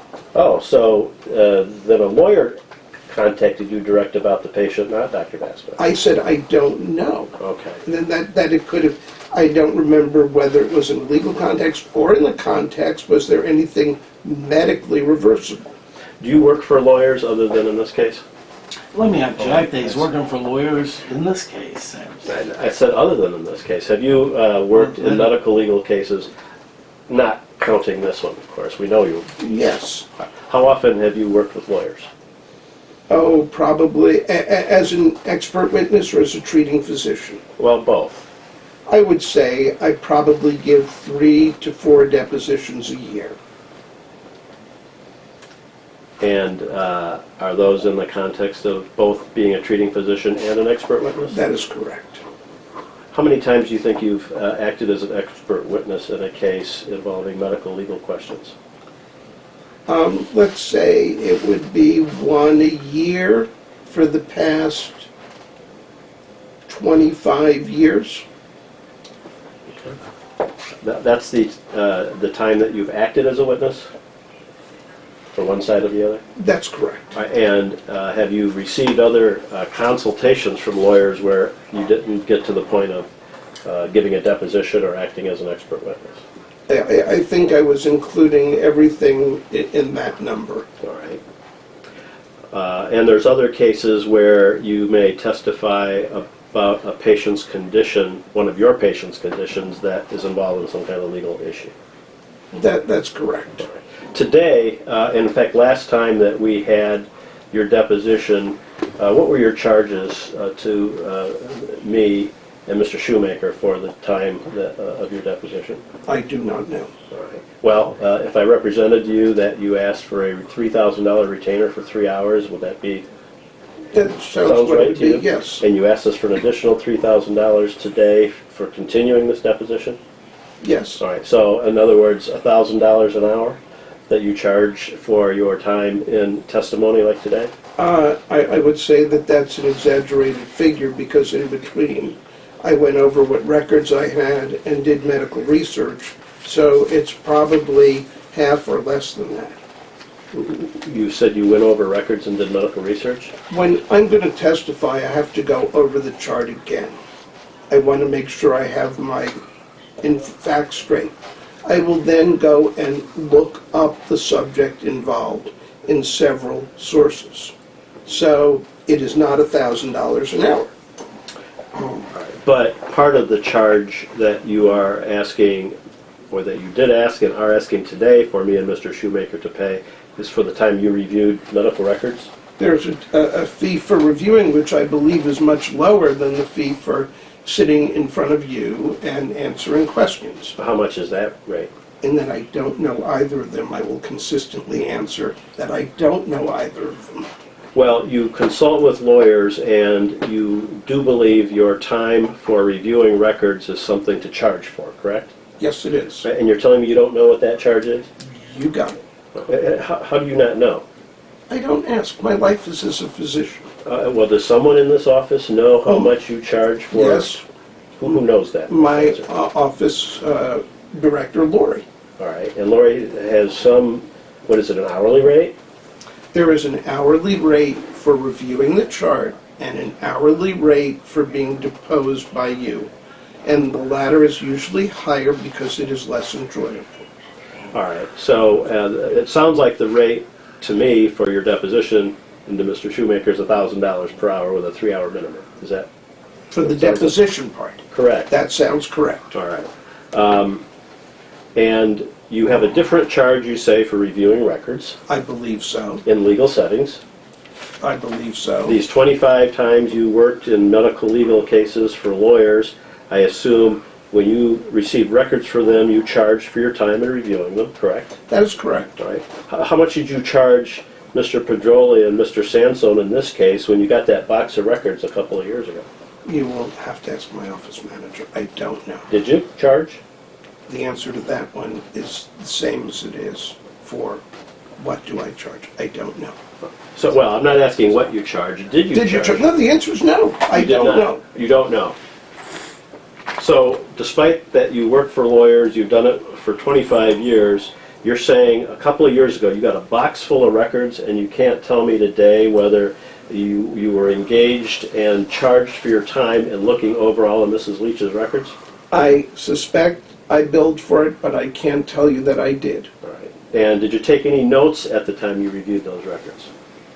I took notes only in the context of the patient, and those are destroyed when the stuff is scanned into the chart. What's destroyed? Any handwritten notes usually are destroyed except for mini mental status exam. So are you saying you got a box of records from Mr. Pedroli, Mr. Sansone's office, took notes about them, and then threw them away? I shredded them, yeah. Okay. Why didn't you keep them? Because I'm afraid that they would be on my desk and be available for people to see. And I know that if I have to review the chart, I will have to review it again anyway. All right. So you're telling the lawyers here today that it's likely that You received a box of Mrs. Leach's records several years ago, took several notes about those records, and then destroyed those notes before today's deposition. Well before, yes. All right. When you saw those notes in 2013, those records, I should say, I think you told Mr. Petroli earlier that this was a very clear case of a vitamin B1 deficiency. Yes. Is that the conclusion you reached when you first reviewed these records in 2013? I don't know whether at that time I still had some questions about an autoimmune process. Otherwise, I wouldn't have started IVIG. Did you start the IG, or was that the prior neurologist in I Southern believe Illinois? I started. Do you know, is it Dr., what is it? Trevetti? Do you know that he treated Miss Leach for a period of time before you? I believe so, but I can't tell you for sure. All right. And do you know that he first prescribed the IG for her before she came up to see you? I'm not sure of that. Did you review his records? Yes. And did you have a conversation with him? I do not recall precise. No, I don't know.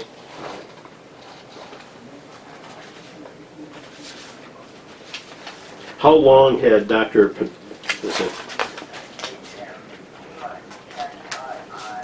Perevi, how long did he give the IG before she came to you? Do you know? In that I said I thought I had started it, and you're saying he started it before I did. By definition, again, the answer is I can't be sure. And so if you thought you started it, why did you start it? Because I thought the one reversible illness the person might have is CIDP. Well, wouldn't it have helped then if you would have assessed how long it had been given before you saw her and what kind of response she was getting at that time? I believe I'm the one who ordered it, so you're asking me All right. what's got, the answer is I believe I ordered it, and I simply wasn't sure, or I told them to order it after, but I do not believe that I went in without looking at the record and said, oh, let's just order it again. When did you last review the Barnes Jewish Hospital records for the patient's admission from December 2010? I reviewed what was here this morning. I have never received those records. Well, I thought you received them in 2013. I got all the old records, mostly from the other hospital. I mentioned to you I didn't have the Barnes Hospital stuff, and I believe I mentioned that at the end of the last deposition. So what did you think you received in 2013? I believe I received the records of the patient from the hospital in Heron, and her follow-up since then, I believe in Heron. I do not believe it was from Barnes Jewish Hospital. When do you think you got the Barnes Jewish Hospital records? The Barnes Jewish Hospital records, I think I saw this morning. You saw this morning. Yes, I have not gotten them, and I mentioned that last time. All right. So are you saying today that you, when did you decide you were going to testify to the standard of care of the doctors at Barnes Jewish Hospital? I don't recall. Before today? Oh, yeah. All right. So you just saw the records today from Barnes Jewish Hospital, yet you had decided before today that those doctors fell below the standard of care? No, there was no communication to the other doctors of the need for thiamine. I did not say that based on today. I based it on what was in the records and the communications when I believe there were some letters from Barnes or no communication, but nobody recommended thiamine. How did you know that? I had all the records from Heron. And it was confirmed by this look at the chart today. Tell me what Heron records that you reviewed before today that discussed what Barnes Jewish Hospital treatment was rendered. I told you what I have. What records were those? I have the Heron? records that were sent from the time of the bypass to her being sent down there with follow-up notes, but there wasn't a word about thiamine in that. And what notes? The notes were, notes? look, what you're asking me to do you want, let me pull out my computer right now, and I will give you the best answer I can. That's fine, doctor. Take a break here. Video's back on at 1:32 p.m. I did receive a box of records after the first visit. The patient was referred to me by Dr. Vasquez, Richard Vasquez, a surgeon, to see whether I could do anything. On my review of billing now, I did not send a bill to Mr. Sansone because I did not want to be a witness and a treating physician. I took the patient on as a treating physician. I did not make notes as to what I thought of it because I didn't have to make any. I scanned them into the chart and I used them in my management of the patient. All right, Doctor, first, I remember I asked you before whether you'd ever spoken to Mr. Pedroli. You said no? That's correct. All right. Back in November, I asked you this question, your deposition, page 10. Prior to today, had you had any conversations with either Mr. Sansone or Mr. Pedroli or any of the lawyers representing her? Answer, I had one conversation with Mr. Pedroli. Question, when was that? Answer, toward the beginning of the referral. Question, what do you recall about that conversation? Answer, I think I called to say I needed records and how do I go about getting them and, to whom do I write and where to get releases. Question, is that when you got these boxes of paper records? Answer, well, shortly thereafter. So did you get the boxes of records then from Mr. Pedroli and you say, I don't remember, I may have sent a HIPAA release. Do you remember having that deposition testimony? Okay, now, may I see the testimony, please? Sure, Doctor. I started reading at line 7 of page 10. Right here. Okay, what it does say is consistent with what I just told you. The charts did not arrive at the first visit. I called to get them. I do not remember whether I spoke with Mr. Sansone or Mr. Pedroli, but I spoke with someone in the office and asked what I would need. I again stated then, and I was not an expert witness, nor have I ever been a hired gun, that I would take care of the patient as Richard Vasquez had asked me to do. The question simply is, I am correct. I read that you talked to Mr. Pedroli several years ago about the case. No, I spoke with someone in the office. The testimony may have the names mixed up. Right. And as I said in the testimony, the patient was referred to me through Dr. Vasquez. So I understand that. So you're saying now that the testimony you gave back in November that you had one conversation with Mr. Pedroli towards the beginning of the referral, are you saying that's now incorrect? I'm saying the name of the attorney may be incorrect, but I spoke with someone in that office to get records. All right. And before you said you just got the records from Heron, is that right? No. I got both of them. I really went through what I could. There are a lot of records, and I didn't at this time recall which ones I had received. But I will say that there was no thiamine listed. Well, now, are you saying that back several years ago you received all the records, including the records from Barnes Jewish Hospital? That is correct. All right. And they came in several Federal X boxes, correct? And there may have been a cloud link for the Barnes stuff. That is correct. All right. So you knew as early as 2013 all of the information in the Barnes records, correct? That's correct. And this morning you're saying that you told Mr. Pedroli and Mr. Sansone for the first time that you had opinions about the standard of care exercised by the doctors at Barnes. Is that what you're telling That us? is correct. All right. So you kept that from them for all these years? They or what? didn't ask me. I didn't tell them. Why did you tell them today? They asked me.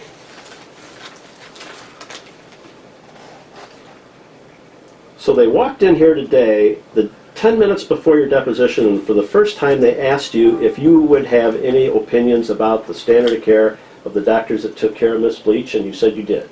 Yes.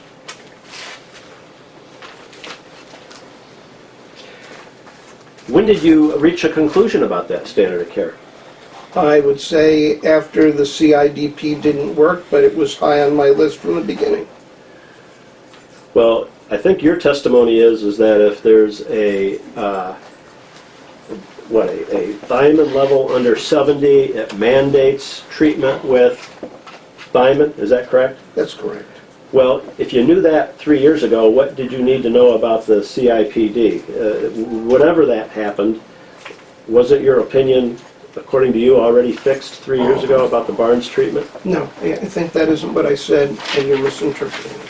I said the patient needed thiamine. However, and I said this earlier today, that I thought there might be a second diagnosis, which was reversible, and that I would not deny that patient potential treatment, which I could always stop if it proved unhelpful. I think we went over these earlier in the other deposition, but nystagmus, that's one of the classic triad of symptoms of Wernicke syndrome. It is one of them, but not always present. All right, and what is nystagmus? Abnormal eye movements that flutter. You do a test for nystagmus, do you not? Yes. How do you do that test? Okay. You have the patient follow your finger and move it around. And what happens when you do that? The eyes move and follow the finger. All right. And if you don't follow the finger, then that's a failure of the nystagmus test? No.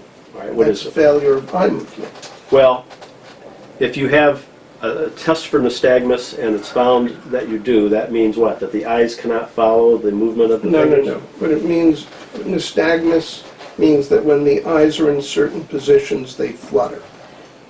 And was that tested at Barnes Jewish Hospital in December of 2010? Yes, it was. And what was the result of that test? Was not present. Was And not mentioned in the chart. you're saying the nystagmus test was not mentioned? No, no. The eye movements were tested. Was a test for nystagmus by the neurologists recorded in the test as negative? A test for eye movements is recorded as negative. Except, no, it's reported as positive. It is reported that the patient had abnormal eye movements and her eyelids were drooping, which is a type of oculomotor palsy. So your testimony is that the neurologist who examined Ms. Leach when she was admitted to the hospital in December 2010 did not do a test for nystagmus and found that that test was negative. Counselor, that's not what I said. Okay, And what I did you say? don't think I could have been much clearer. Nystagmus is tested for when the eye movements are tested. There were abnormal eye movements, of which nystagmus is not mentioned. And if you read the chart, it says that the patient had bilateral eyelid droops. In fact, extraocular movements otherwise appeared intact. There is weakness of the orbicularis oculi muscles bilaterally.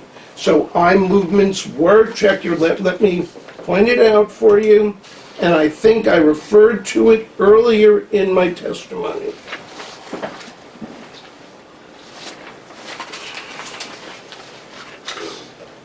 That's Koch's record, base stamp 205.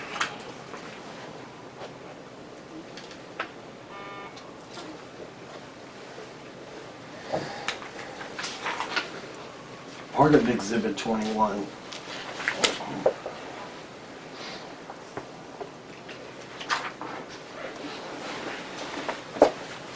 All right, doctor, tell me the features of this patient's presentation at Barnes Jewish Hospital in December of 2010. What were her main signs? Cognitive impairment. I'm sorry, say it again? Something impairment? Cognitive impairment, okay, and let me stop you there. What was impaired about her cognition? Her responses were slow. They are listed as inconsistent. And that she had trouble dating things. I can, if I,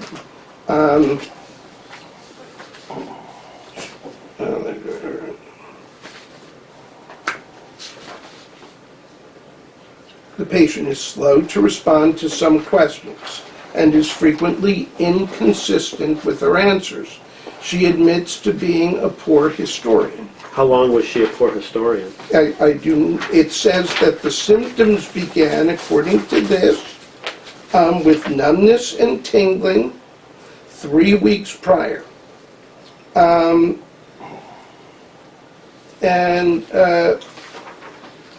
Then I'm trying to see if she mentions when that began. What they're really talking about in the history of present illness, The brief history is her sensory motor, but they mention this in the exam. I don't believe it states when her cognitive impairment began. What do you know about Miss Leach's condition prior to admission to Barnes Jewish Hospital? I know only what was written in neurologically. I know it's here that she said she was fine after surgery. She was overweight, and then things began to deteriorate in December, and her symptoms worsened shortly thereafter. Did she have any psychiatric abnormalities or issues, diagnoses before she had her gastric bypass surgery? I do not know for sure, except she's listed as being on citalopram. That's an antidepressant? That's correct.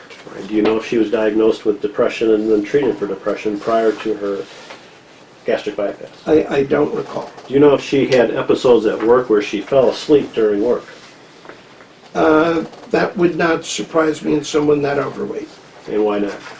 because they often have obstructive sleep apnea. Do you know if she was having any problems at work other than falling asleep? I really don't recall those. All right. Was she having hallucinations when she was at Barnes in December of 2010? I believe the hallucinations were later.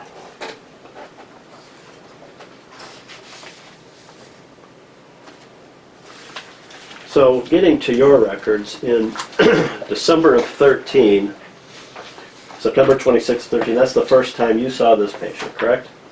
I believe so, yes. And that's, well, we're getting close to 3 years already from the time she was treated at Barnes Jewish Hospital, correct? Yes. All right. And did you have any information then, as of September 26, 2013, about her background, other than just what you got from an interview? Well, let me take a look at my notes, please, because I can't open my computer.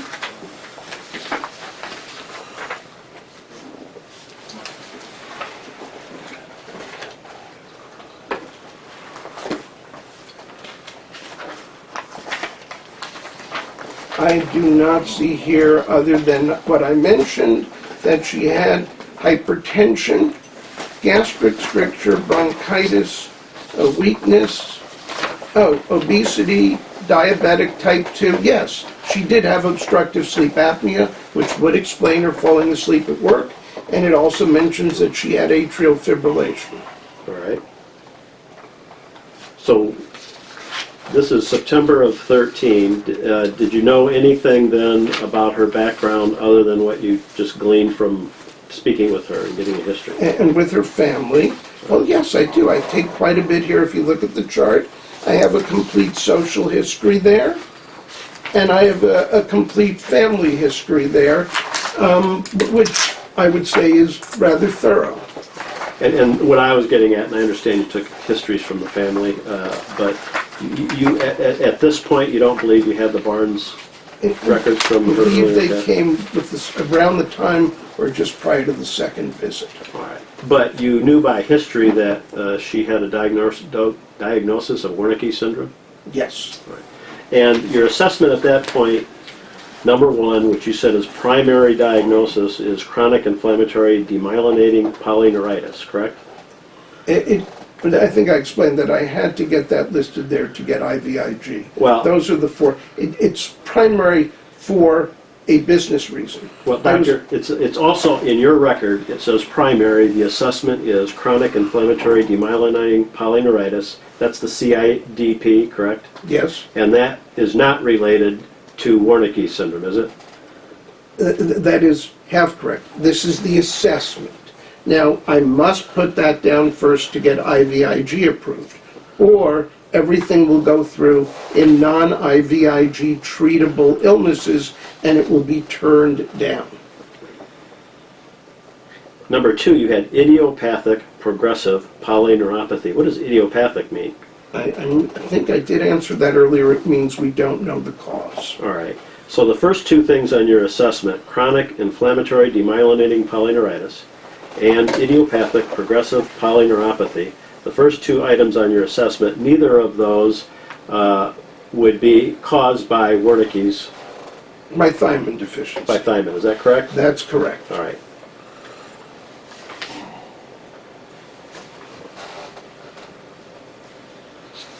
And you then said under your second page here, it says planned. You said you need to review the entire Barnes record to determine whether your sister had MRIs of the spinal cord. And then you say the course of her illness is at times suggested of nutrition problems, but the sudden onset of symptoms in December 2010 and the current exam findings with a dissociated loss of pin sensation from T4 to T12 on the left suggests something else. Is that what you wrote? Yes, Well, what did it suggest then? This Okay. is now your exam, right? right. Let me And try to ask and answer. Go ahead. it literally suggests the same thing that Dr. Koch said here, that there might have been a spinal cord problem, which one can get with Wernicke's. And I wanted to make sure that she didn't have a correctable spinal cord lesion. In fact, when I read Dr. Koch's first recommendation, at this point we will await the MRI of the spine. So there is spinal cord involvement. What I wanted to make sure of again is what he wanted to make sure of, that there is nothing treatable by another means. All right. And then you also said, for now, I would continue IVIG as Kathy objectively seems stronger for a few days after treatment. Okay, so it's already going. All I right, so said it was that, already going. And not only was it already going, but what you heard and understood was that it seemed to help her with her symptoms. right, seemed to help her.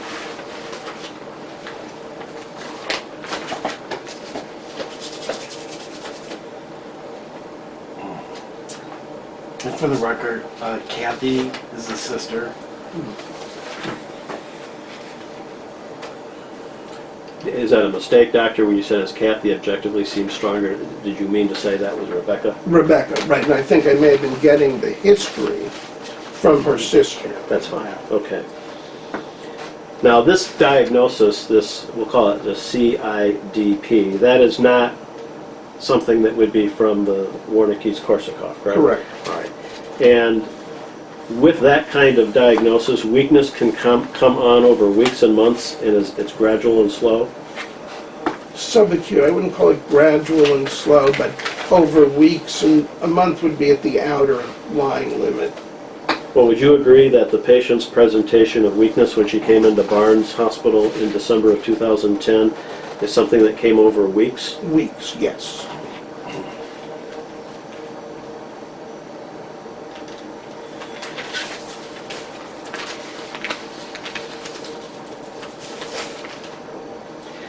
I noted during your first exam you found decreased pinprick in the thoracic spine, T4 to T12? Mm-hmm. Yes? Yes. And what does that signify? That's the dissociated pin loss. I have a suspicion it was also noted by Dr. Koch that one associates with a lesion in the center of the spinal cord. So finding that it was positive, that there was a pinprick abnormality, what did that tell you? It told me how to look in the spinal cord to make sure nothing else was going on there, And what did you find out about that? that there was no intramedullary lesion there. All right, so what's causing a pinprick abnormality from T4 to T12? Okay, I think that the nerve roots can be involved, as can actually the spinal cord, from thiamine deficiency. Was that a consistent finding, by the way, this pinprick abnormality? It's inconsistent, and it's hard to tell why. And sometimes people perceive it that way, sometimes people perceive that if something's 100 on one side, it's 97, but that's different.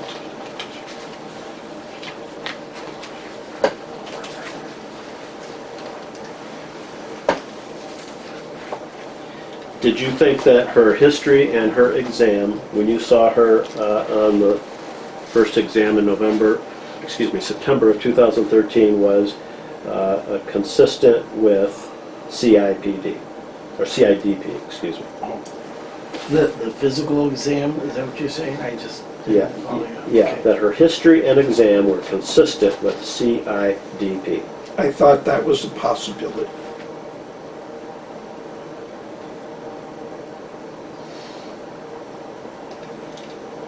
And that's why you put it on number 1, isn't it? Because her history and exam were consistent with that diagnosis. Objection, argumentative, asked and answered. Go ahead, doctor. I answered that before. No.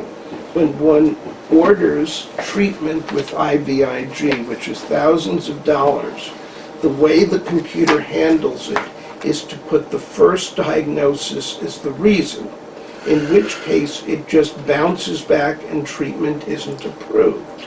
So the reason I did it was to make sure this treatment, which cost thousands for every treatment, was authorized. All right. Doctor, when we took your deposition back in November, at page 55, I asked you this question. So you had underneath, you put assessment, and you have 4 assessments. We're referring to September of 13, and you said yes. Question. So the first one you had is the CIDP, chronic inflammatory demyelinating polyneuritis. Answer right. Question. Again, so what you are saying, that her history and exam were consistent with the CIDP, and your answer is yes. Yeah, it is, but it's not the reason I put it first. That is the question is not whether it's consistent. You asked me why I made it my primary diagnosis. So, doctor, I asked you if her history and exam were consistent with it, and you said yes, Yes, without any but further you asked me explanation, correct? today whether it was my primary diagnosis and why. And I explained to you that the reason it was my primary diagnosis was to make sure that the insurance coverage was approved. All right. You certainly didn't say anything more than yes when I asked you that question back in November of 2015. You simply answered yes without saying it's because of insurance, it's because of coding. You didn't give me that. Let me answer. Objection, argumentative, improper impeachment. He answered the question. He's answering it more expansive today. That is not proper impeachment. You're asking me 2 different questions. You said it was my primary diagnosis. I explained why it's my primary. It is consistent with it, yes. It is not the highest diagnosis of likelihood. It's the one that's most likely to get very expensive treatment approved. That I said to you it was consistent and required treatment. Similarly to why thiamine was required. It's reversible. They're parallel cases.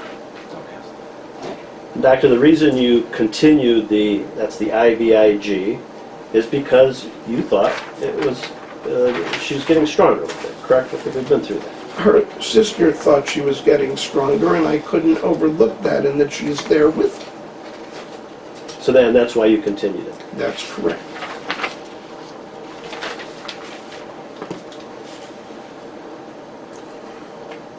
Have you ever been in a lab and measured thiamine?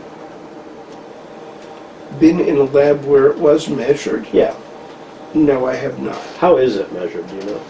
There's a special type of assay, but I don't know. Blood? Yes, Is it's it- serum level. Serum level is measured, or is it the red blood, or do you know? No, it's not red blood, it's the serum level that is measured. Okay, and is the, to your understanding, is the manner in which the normal and abnormal ranges are made, are those all the same? This, what is it, under 70 is abnormal? The labs have their standards, and it's in a range, but I don't think every lab has exactly the same range. What was her range, or what was her number before she got into Barnes-Jewish It Hospital? was 62.7. Right, and what was the range of that lab? Normal is over 70. Okay. I'm going to show you the Heron Hospital record of page 793. It actually says 65 to 0.5, or 66.5 to 200. Right, but the Mayo Clinic one said 70. Which Mayo Clinic one are you talking about? There's another level there that was 70 was the lower limit. Okay. And I was asking you before how it's measured. If you know, it says units. NMOL/L. Do you know how they measure that there? That is a nanomole per liter. And is that the only way that thiamine is measured? I don't know nanomole or micromole. That's fine. Or a pike. I know the numbers. All right. I'm going to show you now Dr. Ahuja's record, page 135, where a vitamin B1 level was taken back in May of '09. And do you see that the reference for normal is between 25 and 75? way at the bottom. Yes. Okay. So how does that compare then? We're talking about a range 25 to 75, and in this one at Heron, it's 66.5 to 200. I believe there are separate ways of measuring it. One is the level, and two is a biochemical effect, and you're allowed to have differences like that as long as the lab lists its standards. And this says 25 to 75 UG/L. What does that mean? That is micrograms per liter. So that's a different way of measuring than what we saw from the Heron Hospital lab report? I believe so. To give you exact descriptions of a nanomole versus a microgram, a little bit out of my field.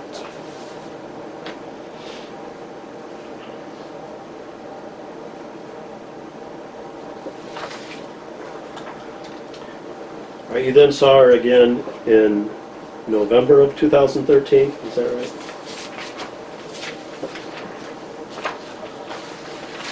Do you remember that? I trust I don't have my chart in front of me. I'd have to go back to open it up.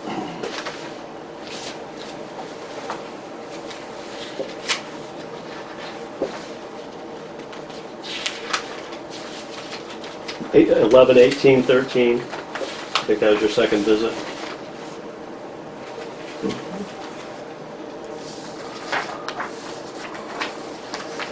Okay. All right. By then, I believe you testified earlier that you had her prior records.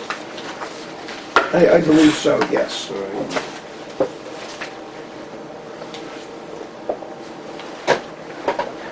And your principal diagnosis remained chronic inflammatory demyelinating polyneuritis primary. That was still your number one Yes. assessment.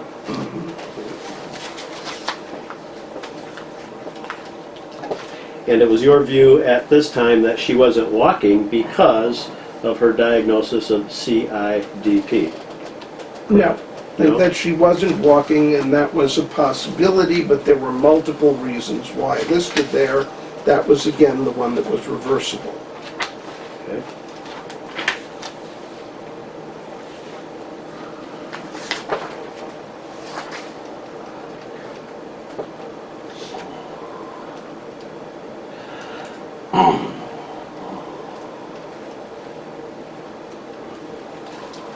All right, page 75 of your deposition, I asked you, this is referring to your November 18th, 2013 record. Question, you say your plan again was the CIDP, which was your what? Your principal diagnosis at that time? Answer, right. Why she wasn't walking. Did you get that answer? Sure.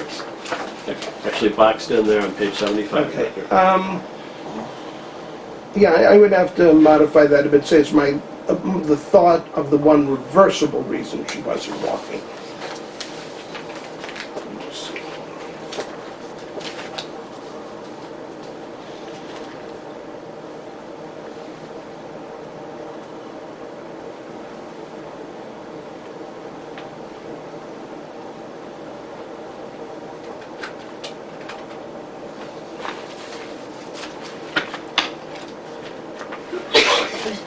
Thank you.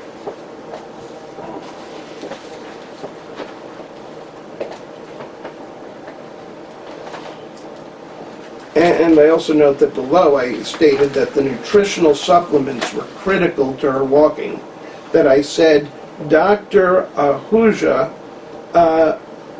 made the diagnosis of nutritional neurologic problems, so I did have the chart, and gave nutritional supplements which improved the patient's status.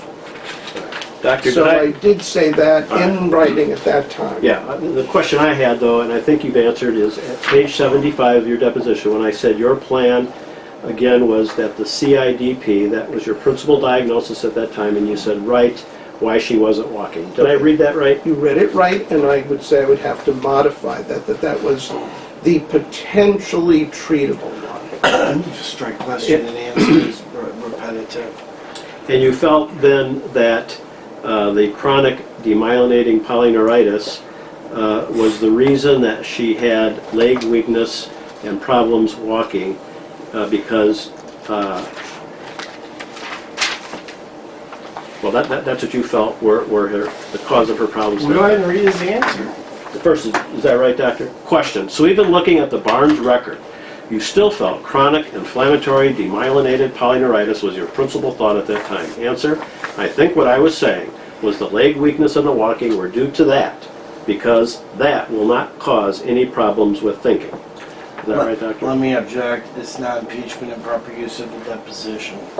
Okay, I understand what I said. I am amending that I thought that was the one treatable cause, and right below, I added that I think what I was saying was that leg weakness and walking were due to that, but that would not cause any problem with thinking, that she had to have other thiamine-related problems. I think I said at the very beginning of today's deposition that CIDP, by definition, does not involve the brain.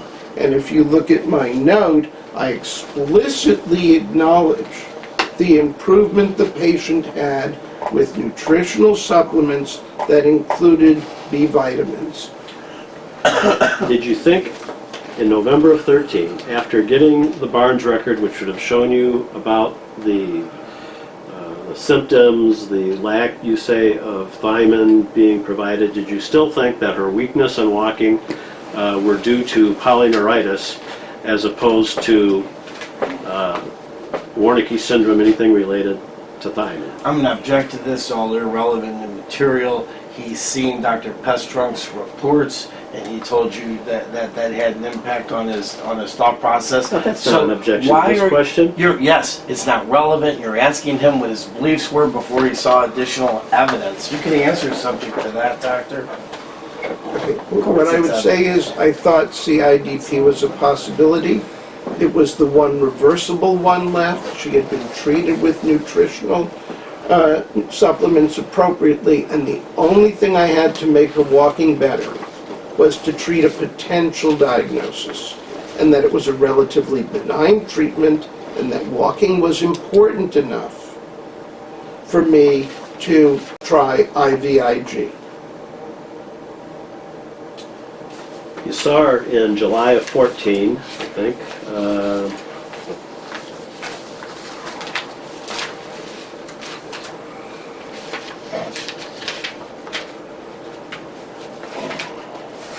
July 21st, 2014.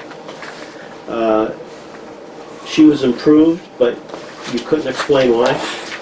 I need to look at my note again.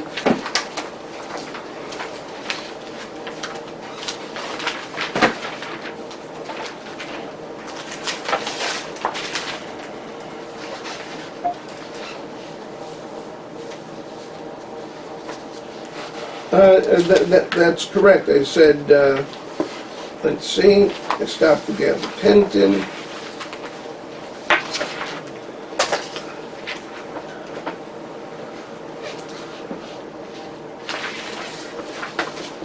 Yeah, I think she was better. I didn't know why, and I suggested she continue exercising. And again, I said, continue B vitamins.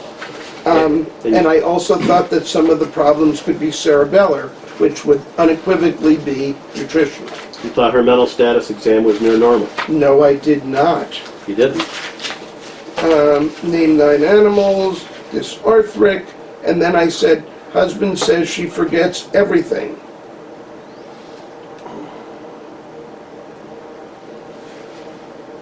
And naming 9 animals is abnormal.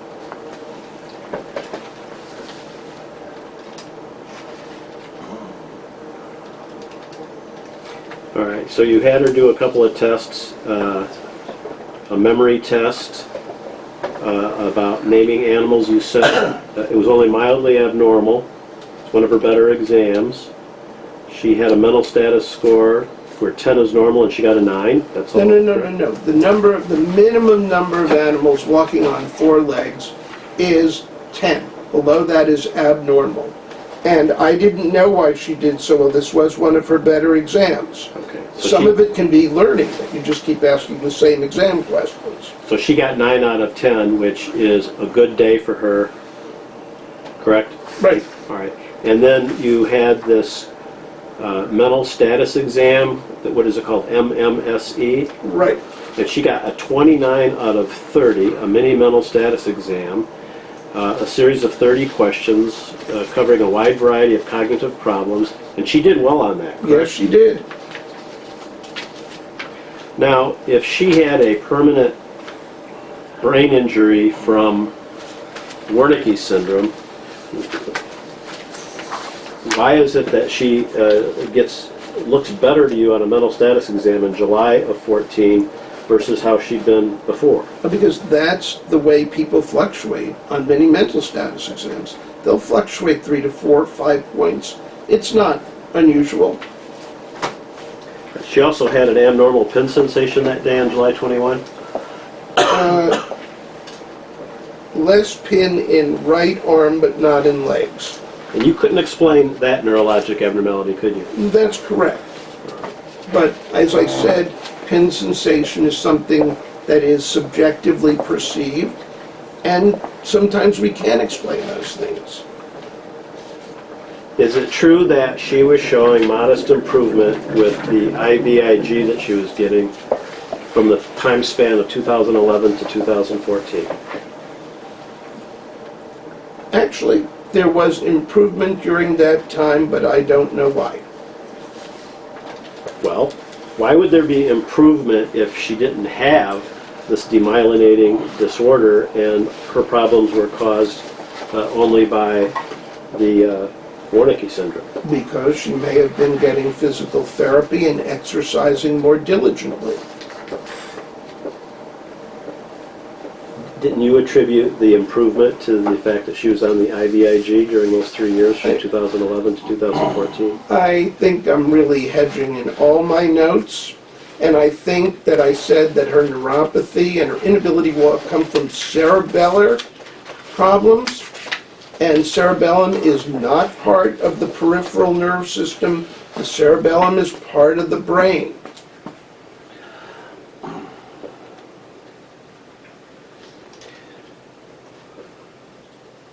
And I encouraged her to practice her physical therapy every day, that she had to walk daily.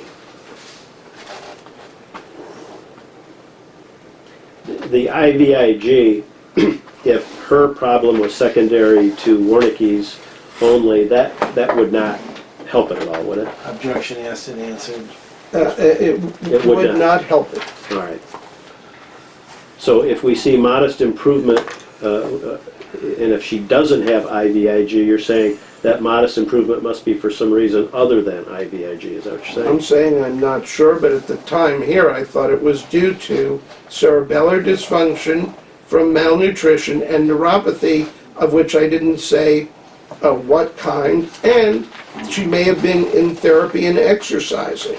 Do you believe the Wernicke-Korsakoff caused a cerebellar injury in this patient?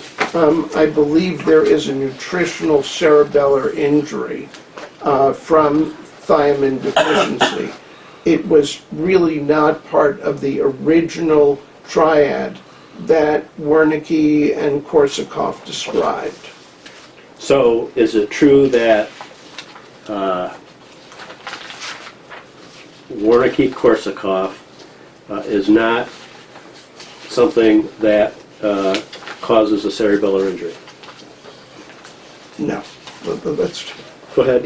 let's say I learn that B12 deficiency can cause anemia.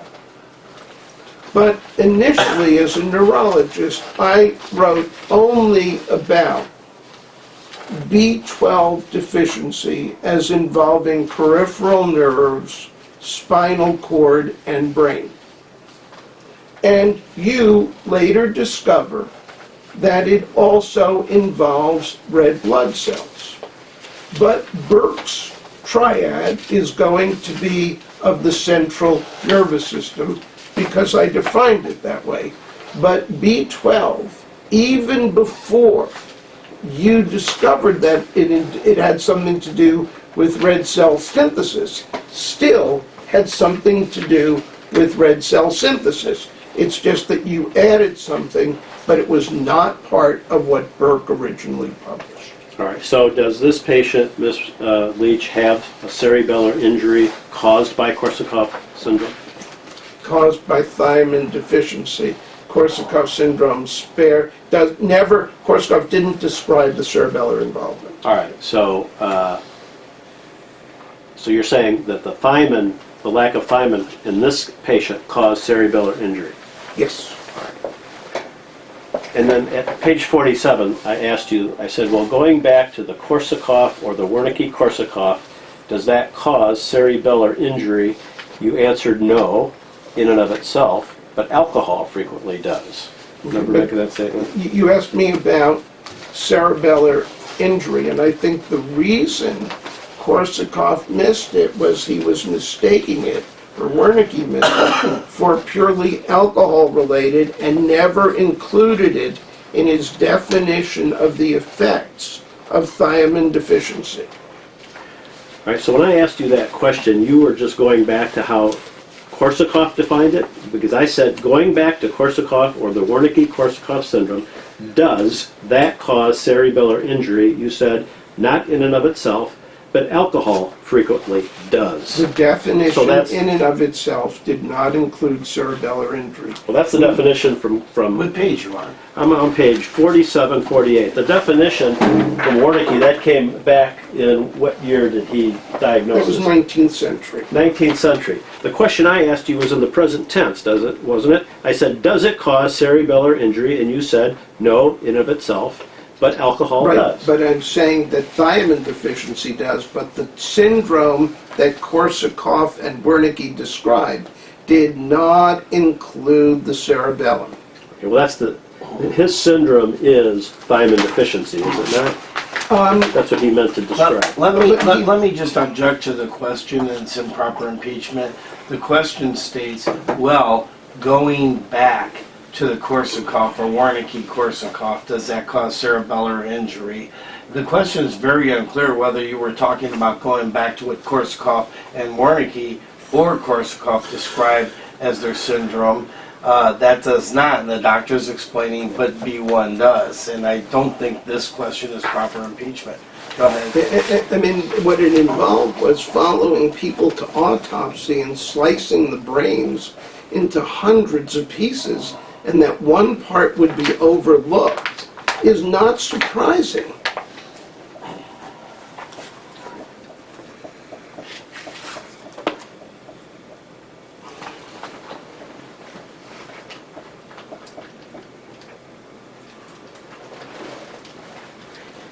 Is it true that even as late as July of 14, you thought she still had a central nervous system problem and a peripheral nervous problem, and you felt more than one thing was going on with it? I thought she had a central and a peripheral.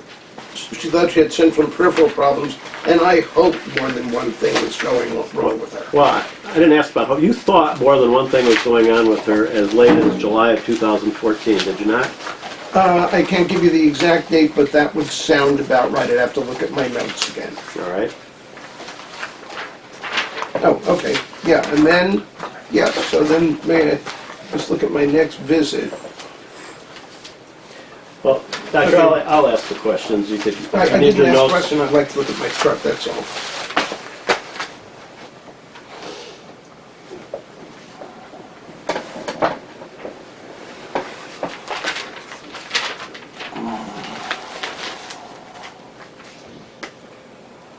Do you know if this patient was having problems with vomiting at the time she came into Barnes Hospital in December of 2010? I don't recall. Did you see the same exhibit that you were shown by Mr. Pedroli? I think it was with Dr. Egan, that he asked her and recorded in his record that she was not having problems with vomiting. I do not recall.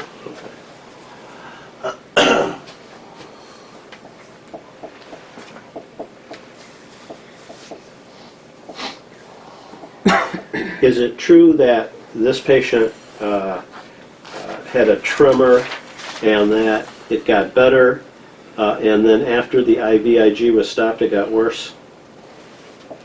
She had a tremor that fluctuated, yes. Did it get worse after the IVIG was stopped? I remember some worsening for a while, yes. And at that point, which was now 2015, that was confusing to you regarding the cause of her problems. May I see my notes, please?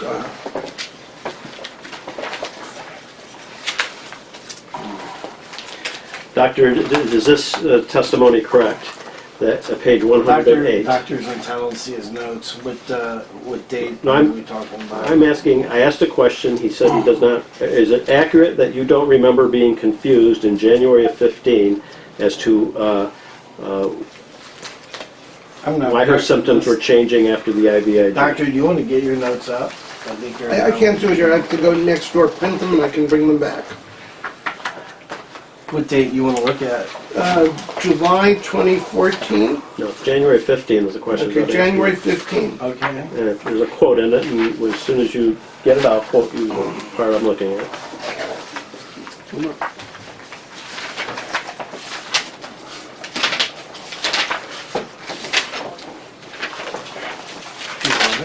I don't have a note from January 15th.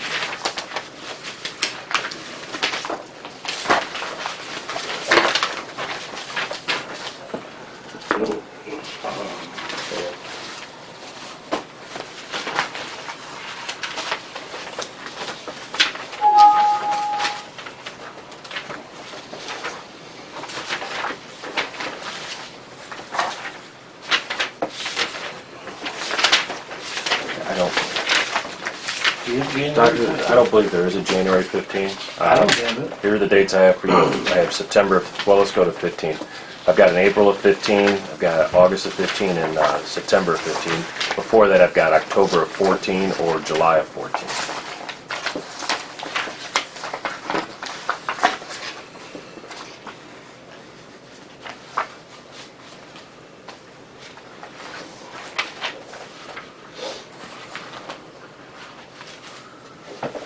Do you have July or January?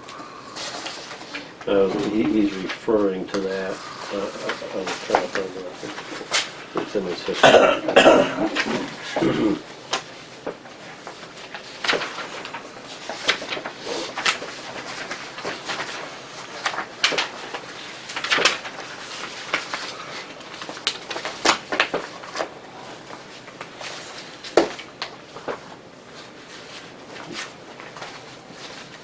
Doctor, it's in your record of August 10th of 2015. It's in your patient history of present illness.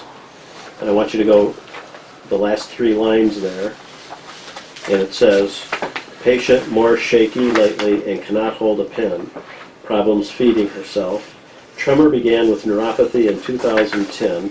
Got better and could feed herself for 6 months, and then it progressed again. That's a chicken pox. Worse since IVIG stopped in Right. January of 2015, no headaches. Do you see that? That's correct. All right, and it's accurate that you could not attribute the reason why she got worse after the IVIG stopped. That is correct.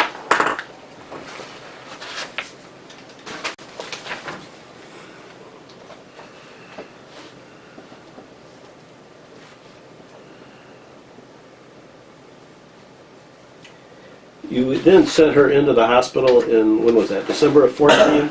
That's correct. No. Right after that visit. Right after August this the 15th, visit, excuse yeah, me.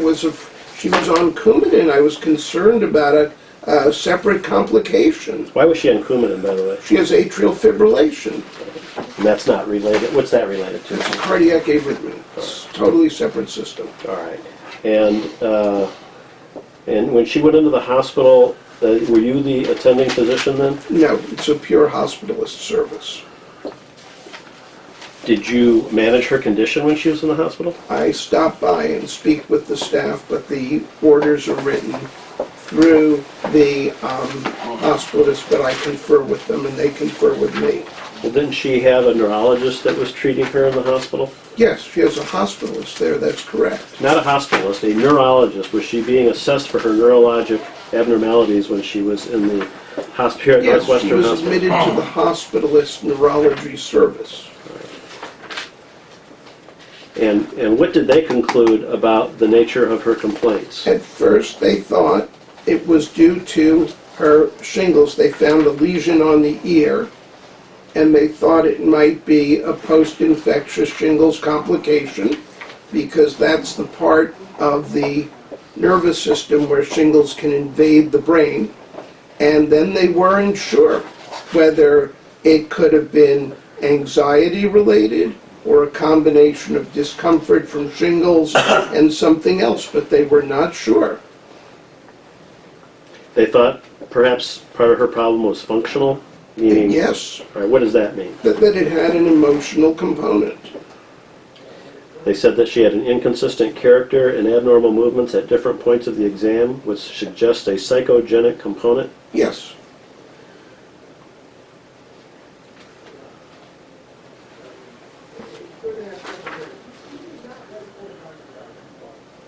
Did you converse with the treating neurologist in that admission to discuss the patient's symptoms and what was the cause of the I symptoms? went over to the hospital every day. And did you talk to the treating neurologist? I spoke to the treating neurologist. Who was that? I'd have to go look again. I don't remember who the attending was. I spoke with the residents and the attending every day. And did they conclude that she had symptoms consistent with Wernicke syndrome? Oh, yes, They did? they did, but that wasn't the acute illness, which is what they were dealing with. Did they put that in their record? That they thought that this patient had I'd have to go presentation? download the hospital record again.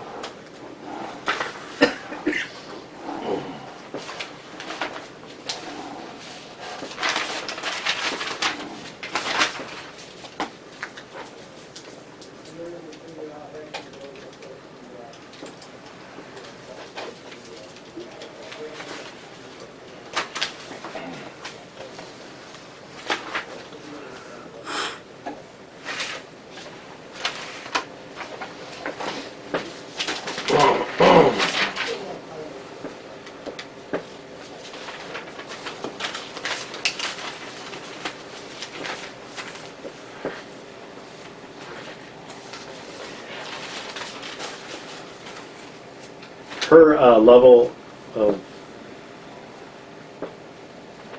thiamine, Ms. Leach's level was, what was it, 62 point something when she, just before she entered Barnes Jewish Hospital in December of 10? I believe it was 62.7. And when there was a period of time after she left the Rehab Institute of St. Louis, and then she was in a nursing home in Illinois for a period of weeks. Yes. And then after that period of time in the nursing home, did she show a level in the 30s? She showed a level on their scale that was in the 30s, but as we saw, the units are different. Well, what was the comparison of the two thiamine testings, and the one from December of 10 and the one in February of 2011? Want me to pull it up? Yeah, but they're in different units, I believe. One was in nanograms and the other was in micrograms, and I don't So do you know, are they comparable then, or are we talking apples and oranges with the 60 and the 30? I think you're talking apples and oranges. I mean, Pull it up for you. it would be like using a metric system in feet. So at this point, you can't tell me how the 60 at the time of, the 62 at the time of the admission at Barnes compared to the 30, I think it was 35, whatever it was, that was run in Illinois after her period of time in the nursing home. No, because they're in different units. Okay. Would you agree that, well, to your knowledge, was she getting any thiamine? Bob, this is, you can redirect. This is my cross-examination. You are not allowed to run records up to a patient or a doctor during Oh, trial. I disagree. I think, Can you tell me, doctor, if she got any thiamine between the time she was at Barnes Jewish Hospital and the time that she came back to Barnes in February of 11? So from December of 10 to February of 11, did she get any thiamine in her system? Not to my knowledge. Then I thought it was restarted later. All right. You get, Could I have that repeated back? I want to hear that, the question.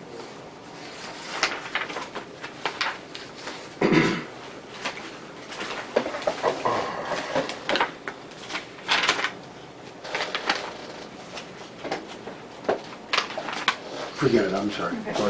Again, The Go question, all right, and to focus back in, Doctor asked if to your understanding she got any thiamine from December of 10 until she was readmitted to Barnes Jewish Hospital in February of 2011. And I think you said the answer was no? I thought that a Dr. Ahuja gave it at a later date. What date do you think he gave it? I don't recall the exact date, but let me look at these levels. No, Doc, the question before you right now is whether, to your knowledge, she got any thiamine from December of 10 until February of 11. I believe not. So, shouldn't her thiamine level when it was retested in 2011 been 0? How did it stay at 35? I don't know, and I don't know how reliable the lab is. If I'm correct, the other one, the low number, was done at the Mayo Clinic lab, which is an awfully reliable reference lab. Doctor, how do we, do you and I have thiamine in our bodies? Oh, yeah. All right, we don't get injections of thiamine, I take it. I don't. No. Do you, Doctor? How do you get thiamine in your body? You eat it. All right, did this patient ingest thiamine with food? And that being from December of 10 until she was readmitted to Barnes in February of 11. I just can't explain that level. But the question is, people with bypasses do not absorb the B vitamins well because they have bypassed, by definition, that segment of the intestine. So you're saying that despite eating, she would not have obtained any thiamine in her That's correct. body? That's the way a bypass works. It's one of the ideas. You can't absorb as much, and enough of your stomach is out that you can't eat as much.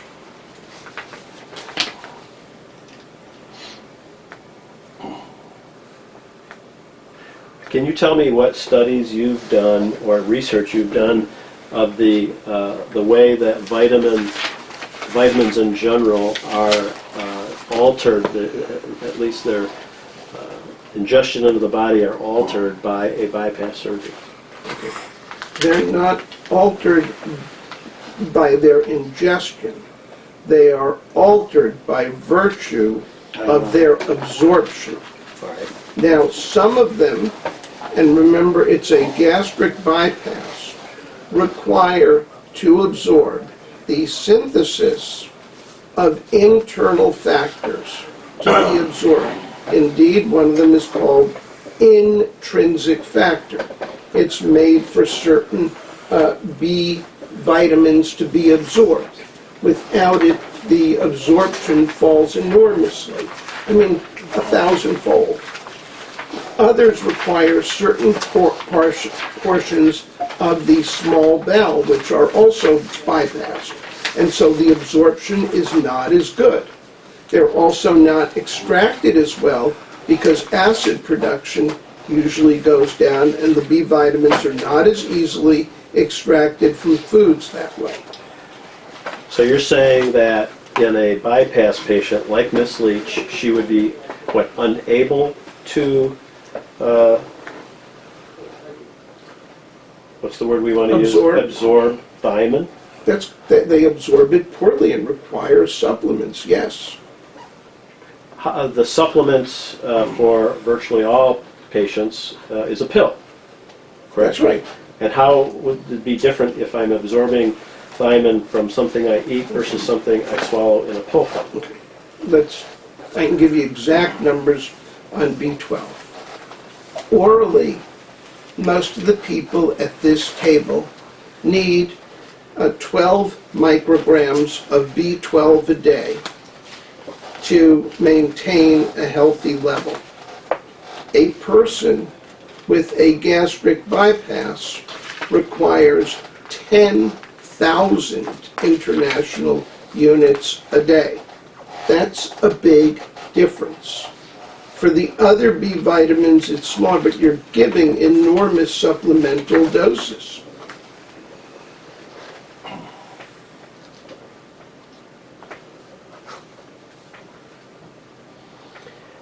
We talked about, or you talked about Dr. Pestrock's biopsies?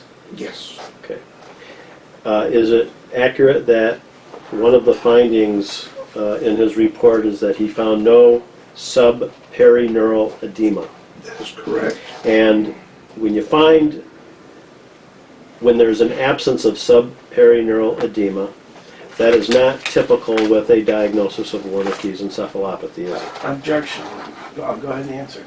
That perineural edema is absent in about a quarter of the patients with thiamine deficiency, so it is not always present.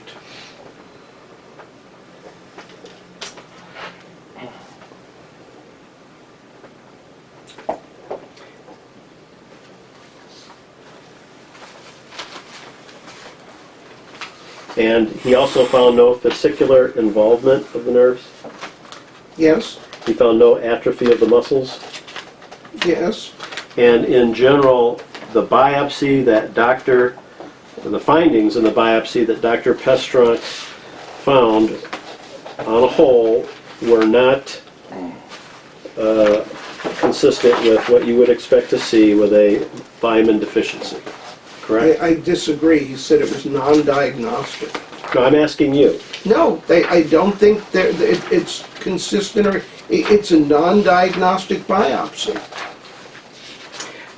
Page 142, Doctor, line 18. Here's my question. So if you do not find either subperineural edema and you found no fascicular involvement on the biopsy, would that go against the finding of a thiamine deficiency? Answer, it would, but it's not the whole picture. I mean, having been at the two largest neuromuscular centers in the country at Penn and Columbia, I can tell you at times when the EMG and the nerve biopsy were 180 degrees apart in the diagnosis. And the way a person makes a diagnosis is by putting the whole picture together, the clinic data, the lab data, the path material, and often one of the findings has to be adjusted or amended in its degree of import. That's just what I said.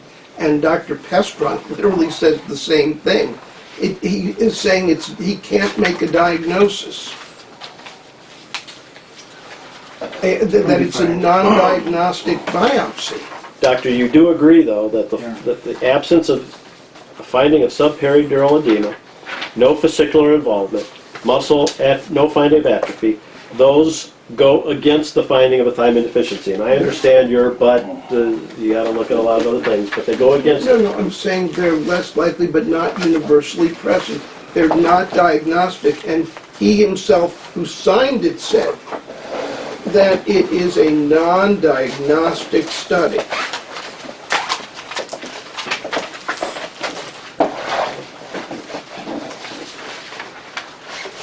And, he says it's vasculopathic, but then he says the arteries are open.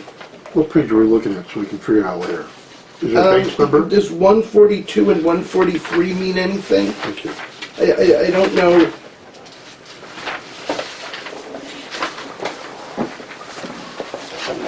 And doctor, the last time you saw this patient is on September 21st of 2015, correct? Sounds about right. All right. And in your notes on plan, your plan was to restart the IVIG. I think it was more up in the air than that, but that was a possibility. I'd have to look at my note again. Plan, I see no worsenings in stopping your IVIG. I would restart it, period. I'm sorry, then that's an error. But if there's no worse than stopping it, I would not have restarted it. That's So a typo? That's a typo. Oh, did you correct this typo at all after this? I Record? don't recall. When I correct a record, I put an addenda, I date it, and I put the time on it. So how should that read? It said that there's been no worsening, I would not restart it. So the word not's missing. The word "not" is missing, and the way you can check is if I ordered IVIG. Well, I the Pete, fact is that you did that. One person, please. I think it's obvious that's a typo. When I read it, I saw that the word not was Doctor, missing. you did not ever alter or change that record to reflect the, as you say, to put the not in, correct? That's correct. And you knew about this from our deposition last time when we were in November, that you thought that was an error in your transcription. Yes.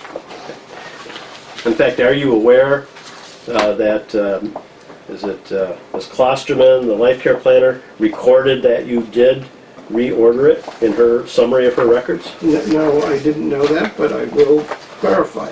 Right. Tell me about this interaction with Ms. Klosterman. Have you ever spoken with her on the phone or in person? I believe we had one conversation to get the charting. I'd have to go look at my chart again. I need to open it. I don't remember. You don't remember if you talked to her or not? I think I did, though. There was a long form that I filled out.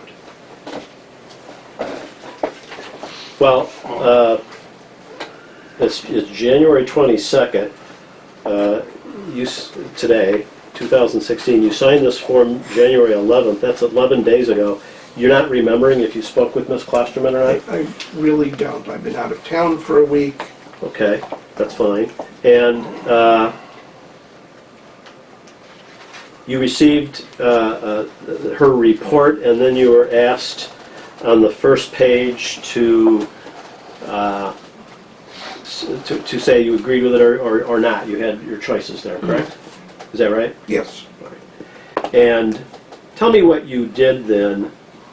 Well, first it looks like you checked the wrong box, right? You said, I have reviewed the life care plan and do not agree with the proposed care. You checked it and then crossed it out, put your initials there, and then checked the Right. the yes I box. made an amendment, so that is the legal way I was told to amend it, to cross it out so that it's visible, All right. initial it, date it, and do the other one. All right. And I note that Ms. Klosterman's record in its entirety is 56 pages. Yes. And you say, yes, looked like a little bit of exacerbation there. Did you read this report? Yeah. Every page? Pretty close, if How- not every page. How long did you spend reviewing it?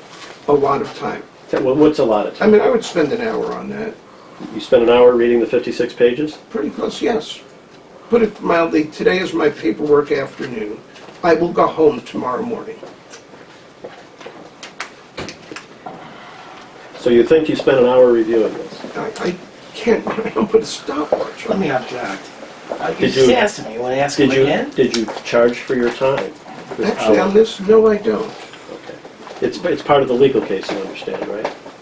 No, I did not. I thought that was her, a care set up for her, and whether I agree with it. So you did not know that when Ms. Klosterman sent you this, it was a fax on January 11th with this 56-page document, you didn't know this was for the legal case? No, I thought that was to set up a long-term care program for her. I am not an attorney. I am going to go back and probably complete 70 to 80 pages of paperwork. And I do them in the interest of the patient, not the legal system. So, as I understand it, you thought this was something to actually take care of the patient, having nothing to do with the lawsuit. That's correct. So then when you looked You at... just dragged objection, asked and answered. So then when you repetitive. looked at the charting, and it listed everything she needed, Ms. Leach, and it talked about the costs, and then Ms. Klosterman listed, she added up all the costs and the lifetime totals, how much it would be if the patient had a reduced life expectancy. You're saying you had no idea that this was related to the lawsuit. No, and I will give you my own experience. February 8th of this year, my mother passed away after a brief illness. I cannot tell you, there was no lawsuit involved, but the number of pages I had to complete to make sure that she had home care was ridiculous, and I was suing no one. Doctor, so the question before you was about that she had costs attached to all of her things she felt the patient needed, added it up, talked about different life expectancy years, and you thought this was for therapeutic care for the patient. You just asked that, objection, asked and answered, he answered it, then he gave you an example. Do you want to ask it again? And doctor, you said you've seen other life care plans like this, is that right? Yeah. Okay, and in what context have you seen other life care plans similar to the one you looked at for Ms. Where Leach? there are powers of attorney for a relative who is demented but otherwise in good health, particularly in cases where there was no setup of power of attorney before. I have many patients who are demented and need full-time home care, and I go through this all the time.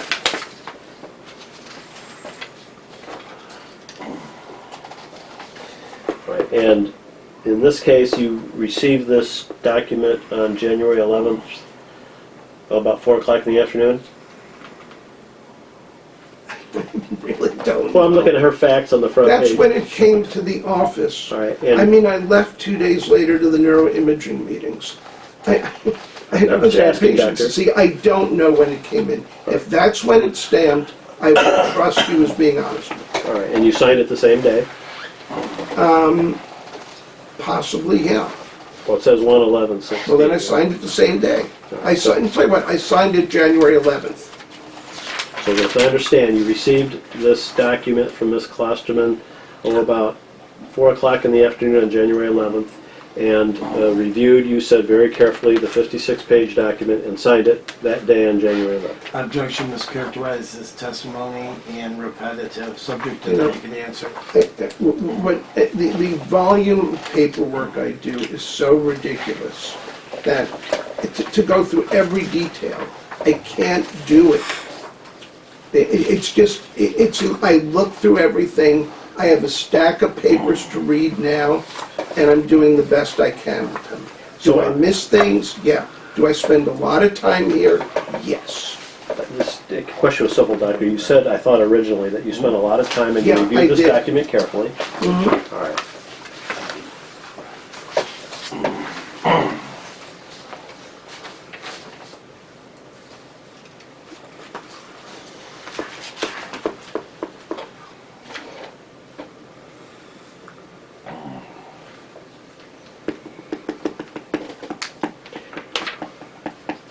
Well, there's a lot of medications on this list. Do you prescribe any medications for her, Ms. Leach? I do not believe so. Did you feel then it was appropriate to approve Ms. Klosterman's plan that has, I don't know, at least a page, more than a page of different kind of medications that the patient should be receiving? Yeah, I think that somebody needs to make sure things are done. So, you believe she needs warfarin? That is correct. She's in atrial fibrillation. Okay, but that has nothing to do with this lawsuit, right? At least the allegations in the lawsuit about that the patient needs warfarin because of her condition of Wernicke syndrome? As I said, I filled this out thinking it was to care for the patient. Gotcha. So when you That filled would this, support that. all right, so when you approve this, just so we can understand each other, whether or not the items in this list by Ms. Klosterman were items that were required because of allegations in the lawsuit, or whether they were totally independent of allegations in the lawsuit, that didn't matter to you. You just said, if she needs this, then I will say it's appropriate. Is that fair? Yes, and I'd like to say I said I took this case on as a treating physician, and that is 100% consistent with what I did there.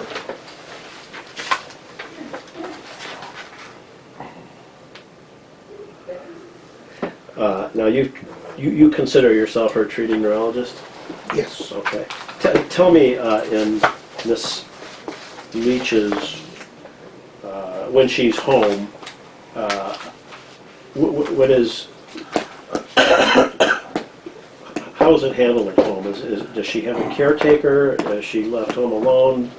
Does she ambulate without help? Or just tell me what you... I actually have it in my notes about who visits her and who is there and who cares for her. That's in my social history, and it is very carefully outlined. Okay, and what social history would that be? The last note or the first? Or? It's in virtually every note, social history. Okay, I'll give you the last one. Here's 9/21/15.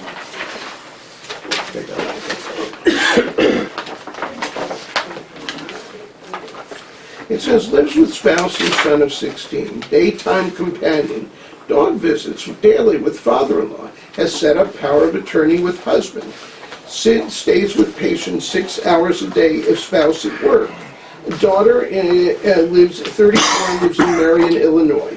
I mean, it's pretty detailed. If you look at the one from Barnes Hospital, which I think is one sentence, I put in a pretty detailed social history. All right. And so who's with her 6 hours a day, you said, during the I day? think it said Sid, let me, it's...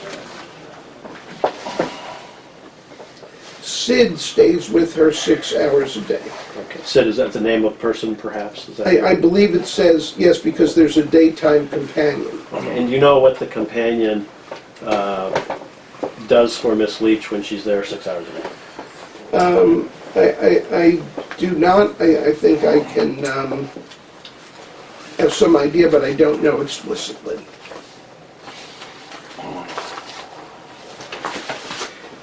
Have you ever made, during the time you've treated Miss Leach, which is, I guess, what, about 2+ years or more, have you ever made any recommendations that she have special caretakers, that she have certain equipment in the home, things like that? I've asked about that.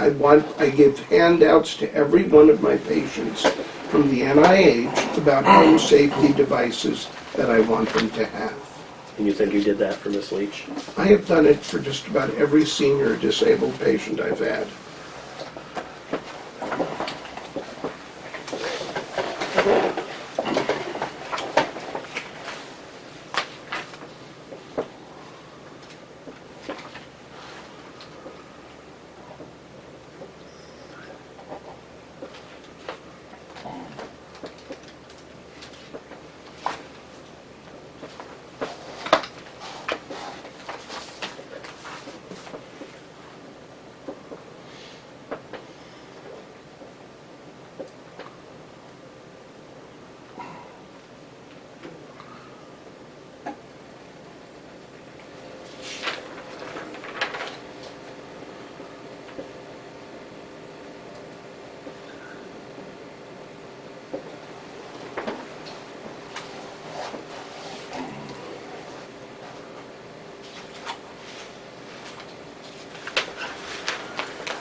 Okay, Doctor, I'll let Mr. Shoemaker ask you some questions. Thank you, sir.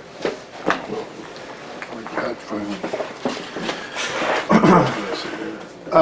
No, that's all right, I'll sit right here. Doctor, I sent a notice for your deposition to your office, and I want to ask you if you have what I asked to be available today, during your deposition, available today. Do you have available today for us to take a look at the medical records you have reviewed regarding her care and treatment? Yes, they're on the computer. I can print them out. Fine, please do so. Okay. Do you want me to do that now? Every It's shred of third- paper that you've ever received. I sent this notice on, You want to do it now? well, I sent the notice January 13th. Okay, Well, no, but if you guys sent him stuff, and I'm not, if you guys sent him stuff, and he has reviewed it, you have a duty to provide me what you have given him and or shown him. Okay, let me explain. So I can put it in, this has been a very hectic time. Doctor, you're on the video, My so wife it's- is my, our office. Doctor, I'm not upset at all. I'm not upset. I just want to get to the heart of it. Literally, today is the 22nd, and so we're 9 days probably, let's see, I know the 13th was last Wednesday. So we are now 8 business days out. I was out of town for 5 of those, and my wife has been, our office managers, the two are our spouses, and they come in about once a week. I really don't think, if you sent it to me on the 13th, and that was by U.S. mail, UPS, so it would have gotten here the 14th or 15th. I think we're doing as good a job as we can. Honestly, it's a small operation. I can't do any more than I can. But I really got a sense of an implication from you And I will be willing to say it's an inference on my part, but that we were intentionally delaying. I'm dancing as fast as I can. Doctor, I'm not asking you. Okay, I'm I just saying will that we've start made printing. multiple requests for records, and we just have never gotten all the records. Okay, I will be happy to print up the stuff that now, do you want my chart also? Video's off at 2:49 p.m. Video's back on at 2:55 p.m. Okay. Doctor, I'm going to ask you, where's Klosterman's report? I'm going to do this backwards. Come around this way. You took that one. Doctor, real quickly, you've never prescribed any specific medication to the patient, right? Other than IVIG. Other than IVIG, I apologize. Okay, you did do IVIG. Have you ever recommended any OT or PT for her? I mean, said, here's a prescription, go get PT, physical therapy. No. Okay. Have you ever recommended, or let me change that, have you ever written a prescription for a comprehensive metabolic profile? I have not written that, but may I say, if you ask me recommended or wrote for PT, I'm asking what you have I prescribed. have recommended it, but I believe someone else wrote the script. Okay, so you have not written a script for her? Not to my recollection. Okay. Have you ever recommended that she have another vitamin B1 evaluation? Have you ever written a script requiring that? I don't recall. I don't think so. Okay. Even if you believe that it's appropriate for her to have regular B1 tests, which I could see, how often would you want those to be run? I believe one of my notes said every 3 to 4 months. Every 3 to 4 months. Okay, but you've never actually written a prescription for that. No, I haven't. Okay, so you haven't deemed it medically necessary to this point, correct? Let me object. You're assuming no one else is doing it. Would you? Well, I'm just objecting. Fine, you can object. That's fine. I believe in my notes it said to do it, and those are faxed, electronically faxed immediately to the referring physicians. Sure. All I'm asking is, have you, because you deem it medically necessary, written a prescription for her to have her B1 study done every 3 to 4 months? I don't recall, but I don't want to say absolutely no because I may have written a bunch of them. Okay. If you're having her B12, would B12 be the same thing? Do you think that's necessary to do a study of that? I believe those have been ordered, and I checked with the sister. Okay, well, have you ever, I'll ask the question the same way, have you ever written a prescription for her to have her B12 checked? No, I've written an order, or written a recommendation to her doctor. Dr. Jenkins or who? Jenkins is the name that they first go to. That's correct. Okay, she's the primary care physician, right? Right, Okay, so you say recommended to Jenkins the B1 and the B12 tests right, every 3 to 4 months? yes. Okay. The warfarin, for example, that's in this life care plan, and it was touched briefly upon before, that has nothing to do with her potential thiamine deficiency problem, right? No, Okay. totally separate. When you looked through this life care plan, did you in any way, shape, or form decide whether each item has anything to do with her thiamine deficiency problem, or whether it's just good for her in general? I looked through to see whether the agents were reasonable for the problems she had. In other words, I made sure there were antihypertensives. I seem to recall off the top of my head she was on amlodipine. Okay, but And then Coumadin for AFib. So I did check that everything matched up with something that I had in the chart. so I understand you're saying, if I could encapsulate it, you're saying that there's a reason for everything in this life care plan, in your opinion, given her current condition, right? Yes. Okay. But you did not specifically review it to see if the things included in the listing are all related or as a result of her thiamine deficiency, correct? I would have to say it's just the opposite. That I reviewed that there were medical reasons, but some of them clearly were unrelated to thiamine problems. Right. You were not looking at this to see if this was all related to her thyroid condition. You were looking at whether it's her global condition. Yes. All right, okay.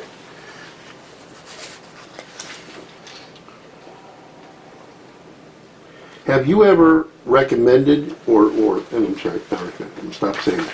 Have you ever prescribed a 24-hour care person for Mrs. Leach? I have recommended that she have at least daily care, and I think she needs someone in the house with her 24/7. Okay, so you think that she needs to have a healthcare attendant in her home 24/7? It could be a companion. I want to know how you define health care. Okay, is a companion somebody who's just there in case she needs somebody, or is it a trained healthcare individual? Okay. To be a licensed, whatever it is, companion care, there's some medical authorization, but I think she needs someone on that level. And those people, unless you get a recommendation from a good friend, are usually certified, and I believe they're bonded. And one can also ask for linguistic qualifications. Okay, so we're not talking about an RN or a physical therapist or a LPN. It's something lesser than that. Correct. Okay. Have you ever prescribed her to have 24-hour care up to today? I didn't prescribe it, it was already there. You think somebody has prescribed her 24-hour care? No, there was someone, as I said, when we went through that social history, there's always someone in the house with her. Right, for some hours a day. But then her husband's there, or her daughter's there. Sure, Right? I understand that, but there's a big difference between somebody being there a couple hours a day and having a health care or a companion person who's paid present 24 hours a day. You understand Yes, that? I agree. Okay, and what I'm asking you is, have you felt it was medically necessary in your care and treatment of your patient, in this case, to write her a prescription for 24-hour care? She needs someone there 24/7. As long as there is someone there, I am content. I have not written for that. Have you ever, a significant number of these have to do with modifications to her home. Right. Have you ever written a prescription that would cover modifications to their home so they could qualify for some benefit or assistance? I have given her the recommendations from the NIH that are printed up. It's not a script, but it says you should have X, Y, and Z. Are these just a pamphlet That's right. that you hand out in the front office or something? No. It's downloaded from the NIH Okay, website. so you just download something and hand it to her. It's a generic thing, not specifically for her. It's generic, and I put a note in the chart. Please review these and try to make these changes in your home. Okay, so that is in your chart somewhere. Yes, I can give you one of them easily. No. I'm just saying, there's a notation in your chart somewhere that you have downloaded that, printed it, and given it to her. Right, it says NIH, please follow home safety recommendations to reduce falls and injuries. Okay, so, I'm sorry, what does it say exactly so I can look for Okay, it? the first one used to say, just put it in my recommendations. I just want to know what the record is. But now, okay, I have to follow the rules. There's a new rule, whereas I used to write it as a sentence in my notes, please do this. I must now click a box that I gave the patient a printout and what the printout is for. So you will see both in the chart at different times. Okay, and does that list that you gave her suggest things like widening the interior doors of her home? No, it will not say that there. That I usually tell people you have to have doors wide enough to fit wheelchairs through. Does it recommend removing the carpeting from her bedroom and replacing it with wood flooring? It recommends easy mobility, safe surfaces. Okay, so it recommends generic things, but there are specific things recommended in this life care plan that you have not prescribed for Mrs. Leach, correct? Specifically. Right. No, I do it in a more generic way. Okay, for example, have you ever written her prescription for the purchase of a $25,000 Grand Caravan vehicle? No, I have not done that. I presume they have something for her to get with.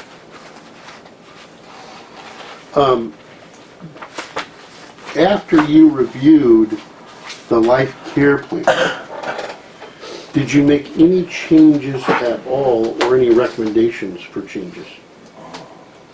I think all I told someone was that these things have to be modified according to the health status of her family. Okay. Did they change anything? Did you ever see a draft of this document and then see a change document? No, I did not. Okay, so the document sent to you,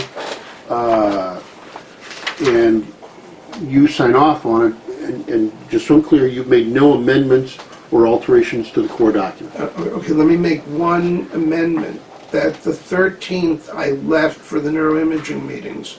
I got back Sunday. I have a basket full of letters, so there may be an amended form in there. I just haven't gotten to it. Okay, well, I mean, at least insofar as to what you signed off on, Right. the cover sheet, it's what's the 50 whatever pages that's behind it, right? Right. Okay. What I'm trying to get at, sir, is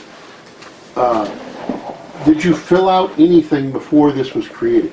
Did Ms. Klosterman send you something that says, what do you think the patient's going to need in the future? No, what I thought this was the thing they do at, say, the Rehab Institute of Chicago. Right, I'm Where familiar with someone RIC. goes to the house and says, you need ramps here, you need wider doors, you need to make your bathroom accessible, you can't have a tub with a high lip, this floor is too slippery, get rid of the area rugs. And that's what I thought they were addressing. Okay. At the time that you were provided this and signed off on it, if I understand what you're saying, is you had no idea this was going to be used for litigation purposes. No, of course not. I thought this was an RIC form.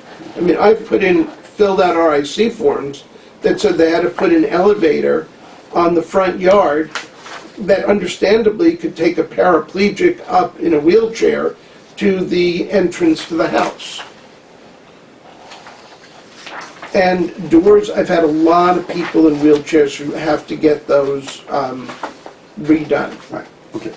I've deposed Ms. Klosterman before, the woman who prepared this. Do you know anything about her? No, Do you know anything about her training? no, Do you know no, anything about her experience in the field? no. Okay.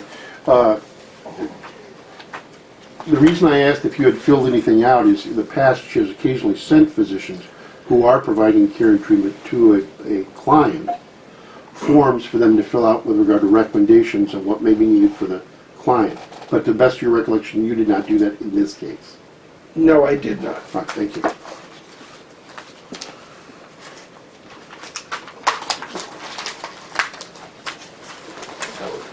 Yeah, thanks.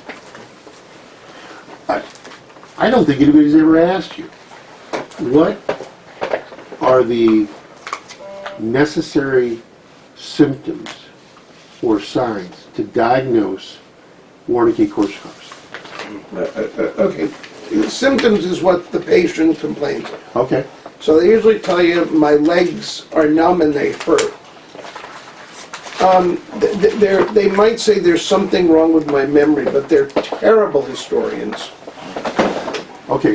And that's, and maybe they'll say they're shaking. Then there are the exam findings.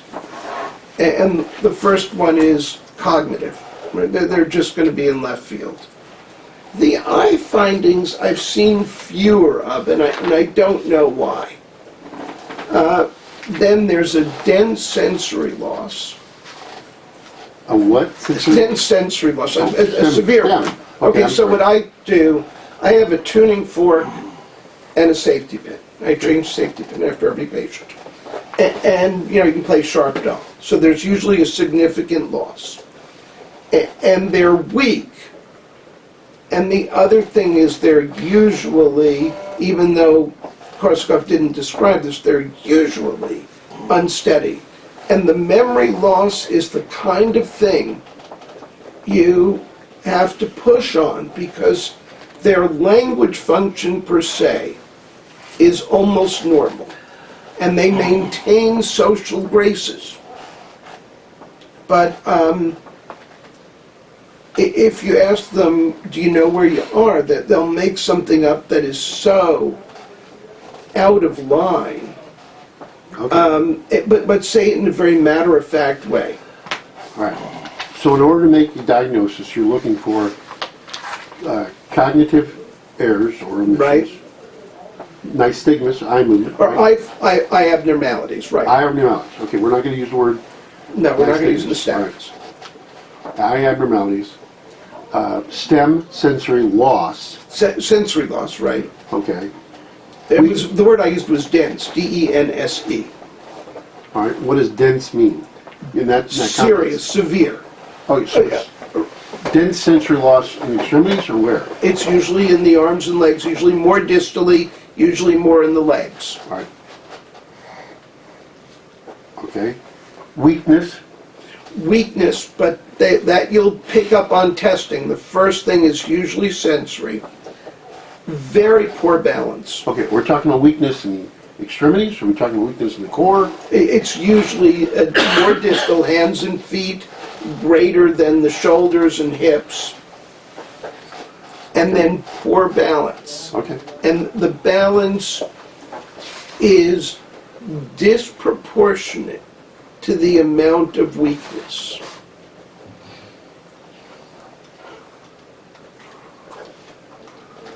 Anything else in the diagnosis of Wernicke-Korsakoff? I mean, there are other hints. Well, I mean, So, what I'm no. looking at is if I go to a doctor and I say, if you're going to diagnose Wernicke-Korsakoff, what do you have to have, or what do you look Okay, at? what you're going to think about, one is a history of drinking, right? Okay. That's the biggest one. All right, sure. And then in the mental status, it's that things don't add up, but the person superficially seems normal. All right, that's the cognitive thing. Right? Right, but like, why are you here? Well, I came to the hotel for a vacation. And, I said, well, I'm not in a hotel. But they will say the hotel thing very calmly. Okay. All right. Confabulation. Anything else in the diagnostic criteria, sir? That's just on history and exam. There are explicit MRI findings. Okay.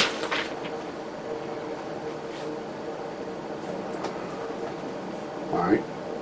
So that's the history and exam. What's the explicit MRI findings? There are abnormalities of flare signal in certain specific portions of the brain.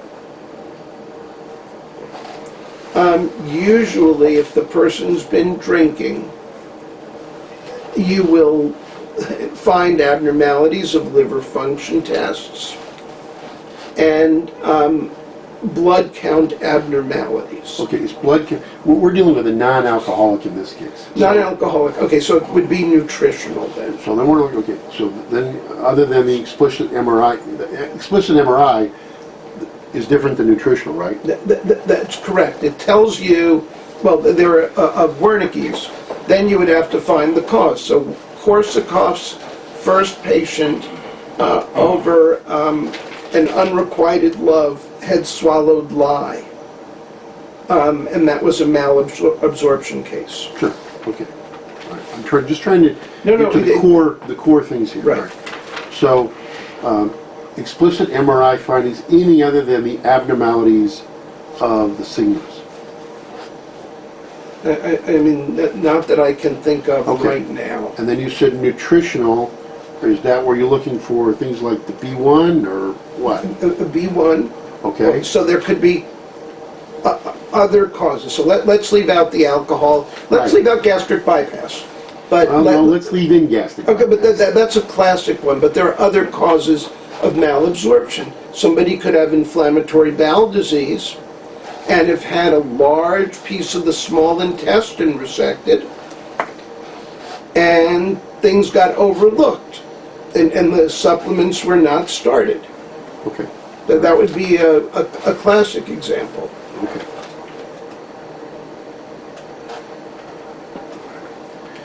Anything else when you're looking at the diagnostic criteria? No, it's a constellation of things. Okay, well, I mean, when you look up Wernicke-Korsakoff's, does it have all this constellation of things? Oh, it'll give you a long, Okay, all right.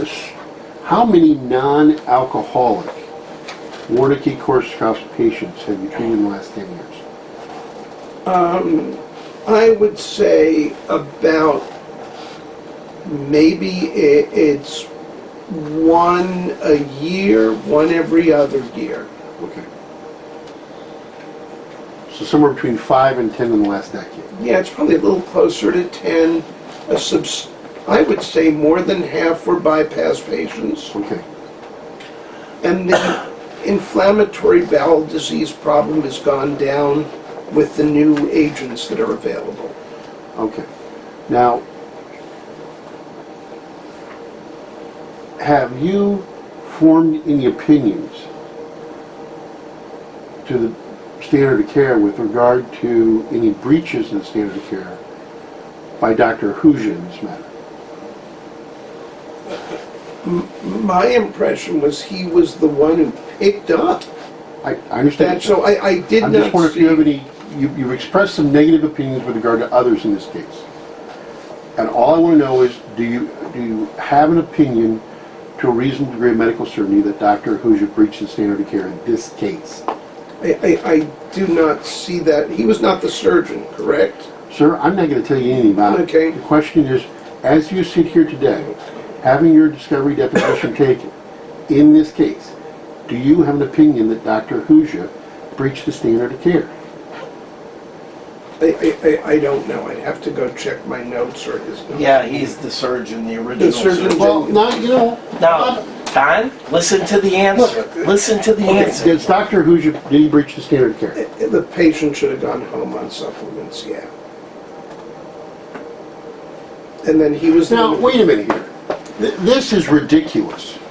I mean, I sit here for 6 hours and I get this without any 213. You still have a 213 What application in Illinois. supplements? Okay, what did Dr. Huja fail to recommend in this case? Well, when patients go home from bypass, they usually get a huge list. Okay.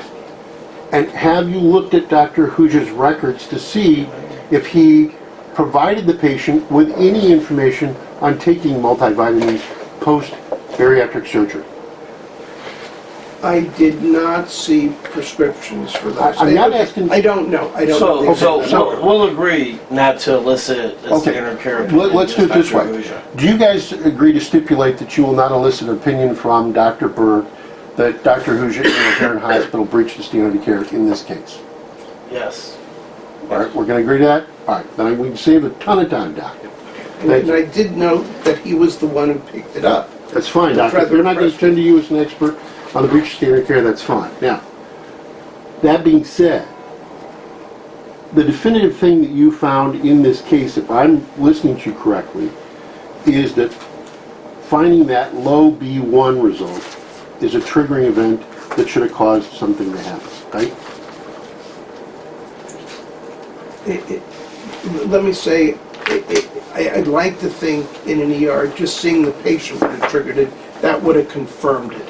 Well, let me ask you this, Doc. You saw her for a couple years, right? The second time you saw her, you had all the information, or a large chunk of the information that every previous doctor had in this case, right? Right. All right. But yet you're still allowing her to receive treatment for CIDP, right? Right, and I think I'm saying that's the parallel Well, to what I would have done with thiamine. Like, I can help you right now, I'm giving you thiamine right away. Just as I was hoping, oh my God, I hope you have CIDP. okay. And you know, there's even a reason in my training that I'm aware of CIDP in this context. Doctor, That's it, okay. I'm just trying to get through this. I really am. No, I understand we're both late today. At your second visit, because I agree, your first visit you didn't have all the records. Okay. At your second visit,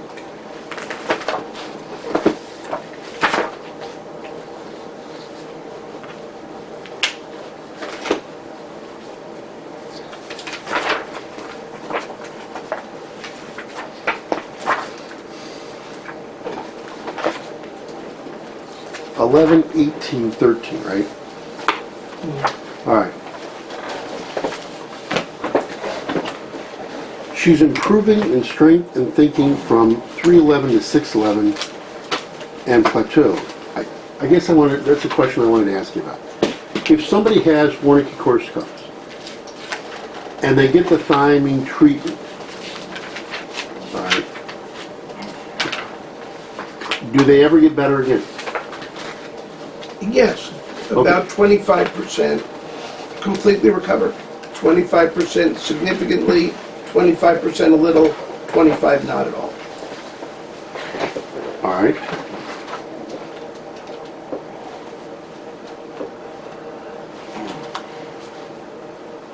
What's the determinative factor, if there is one, in those who recover and those who don't recover? Two factors, how bad it is and early treatment. Okay.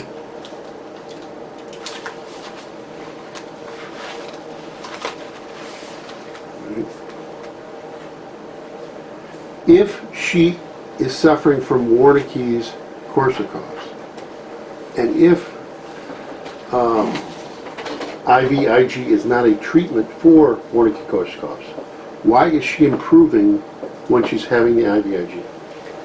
Let me answer. I am not sure whether it was therapy, a little bit of time, or what's for every one of us a placebo effect. That I'm offering something that might help in this disastrous time, and I want her to get better, family wants her to get better, and we're all saying this, but after a time, it becomes apparent to us that it's not working. And we're all slow on that. Believe me, I've talked myself into effective treatment many times. Okay. When she first came to see you, she was taking a multivitamin, right? Right. Okay. Do you know how long she'd been taking multivitamin? I thought it was since Dr. Husner prescribed them.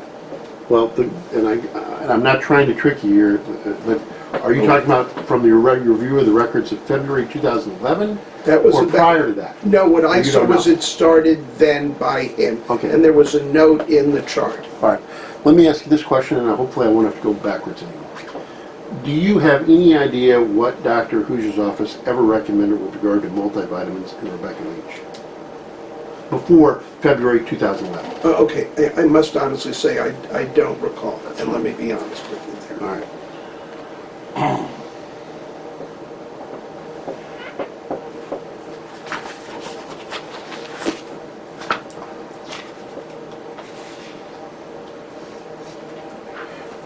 Did you ever see whether Rebecca Leach was advising the health care providers that she saw in late December 2010 as to whether she was or was not taking a multivitamin? No, I didn't see that.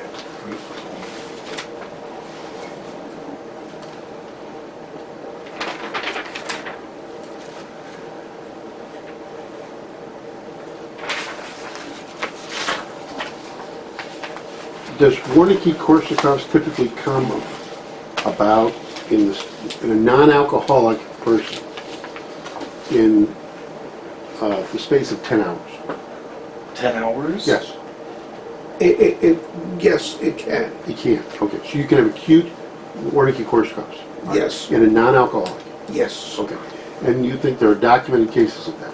Oh, yeah, I know about it, yes. Okay, and in those cases, did they have a specific cause, or it's just in general? Okay, allegedly, firstly, they must have been, getting close.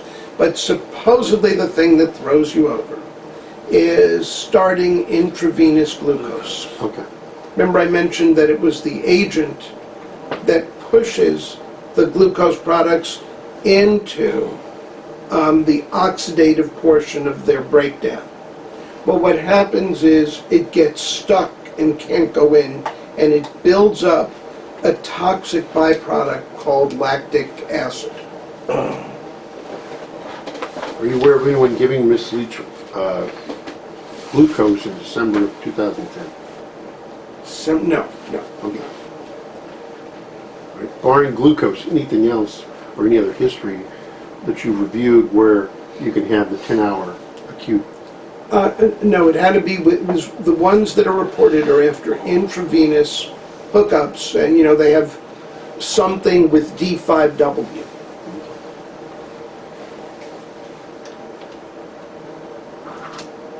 fluid. Right, and so it can be normal saline with it, or if you're worried about, someone retaining sodium, they just give D5W.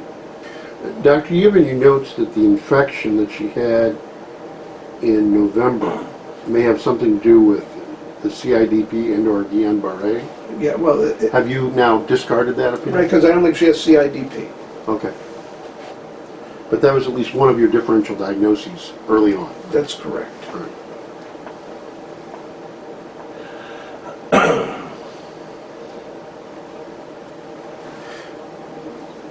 Does a patient like Mrs. Leach have Wernicke-Korsakoff's now, or is she just having the results of it now? Now it would be called Korsakoff. Okay. This is Is it somebody, right, with the memory problems, the walking problems she is stuck with. And the reason, of course, Wernicke's name keeps going in and out is the confusion, because he has a type of language problem due to stroke named after him.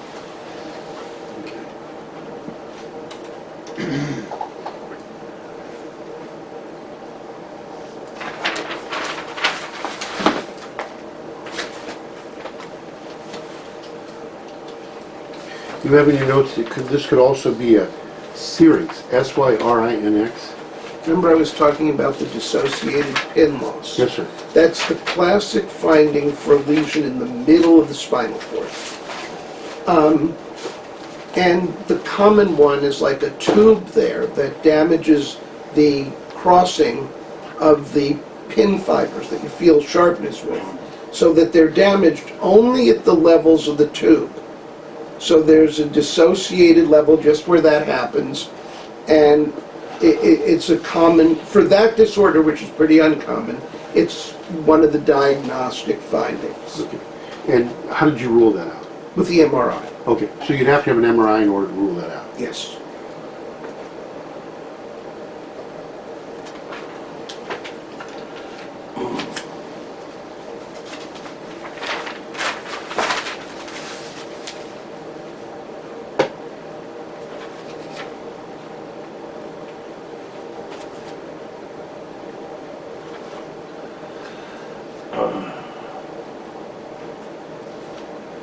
The 5 to 10 patients you've treated over the last 10 years for a similar condition, the gastric bypass ones, did they also have low thymine deficiencies? Yes.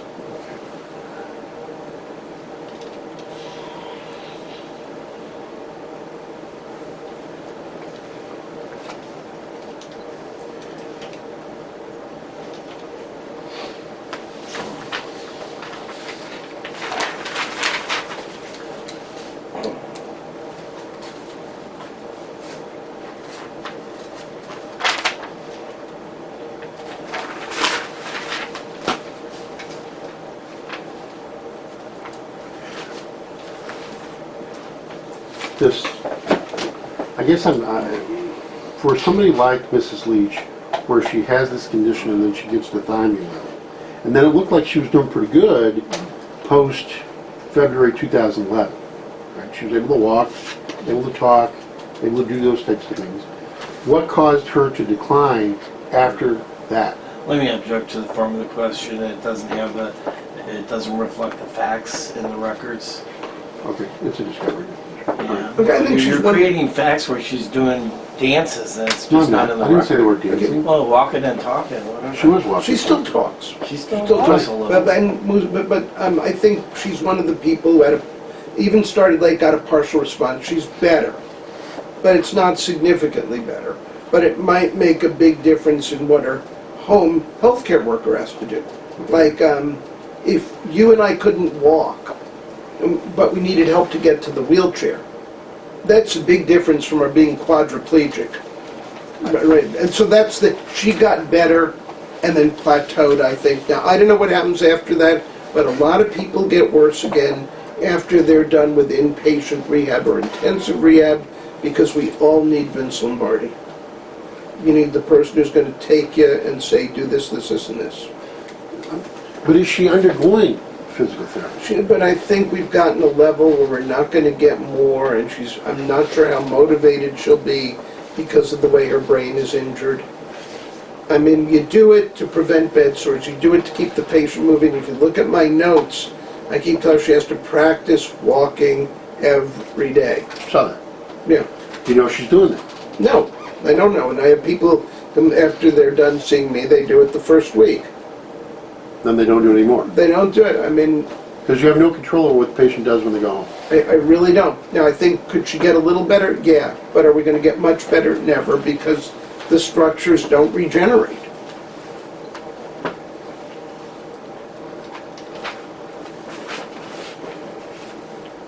You said on 7/21/14 that you expected further gains with regard to her condition. Was that her I expected further gains if she were motivated and doing it, but limited.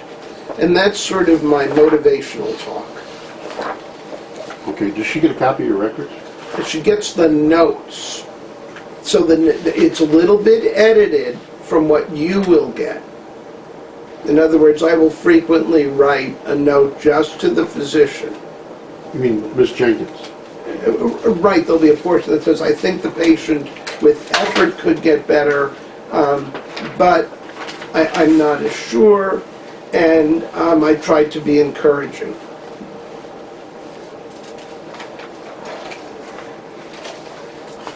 Is that an example, or did you do that in this case? I think I may have done it in her case, but I'm hoping she'll get a little better.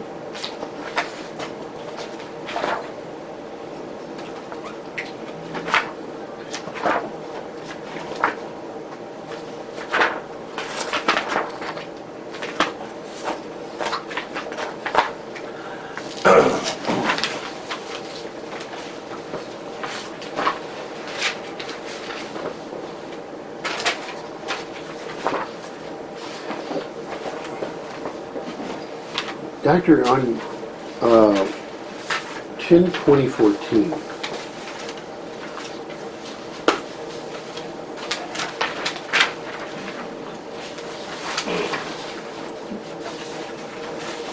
it's the highlighted portion. That's Right. sir.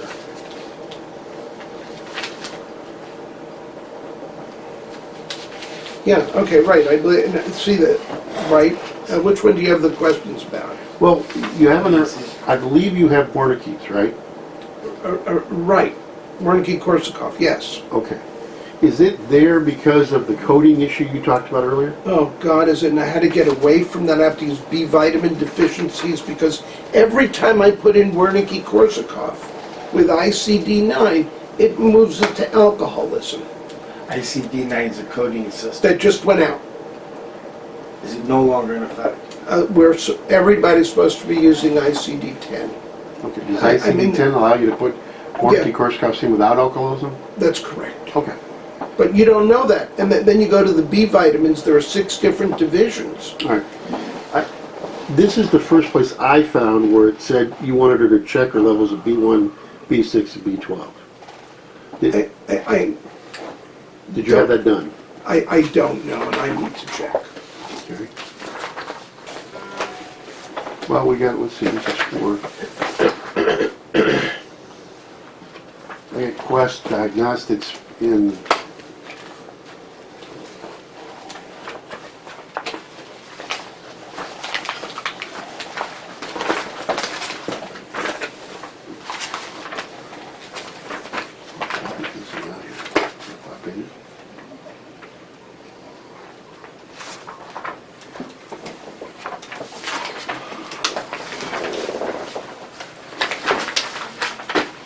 Is this the same thing? Maybe the same thing.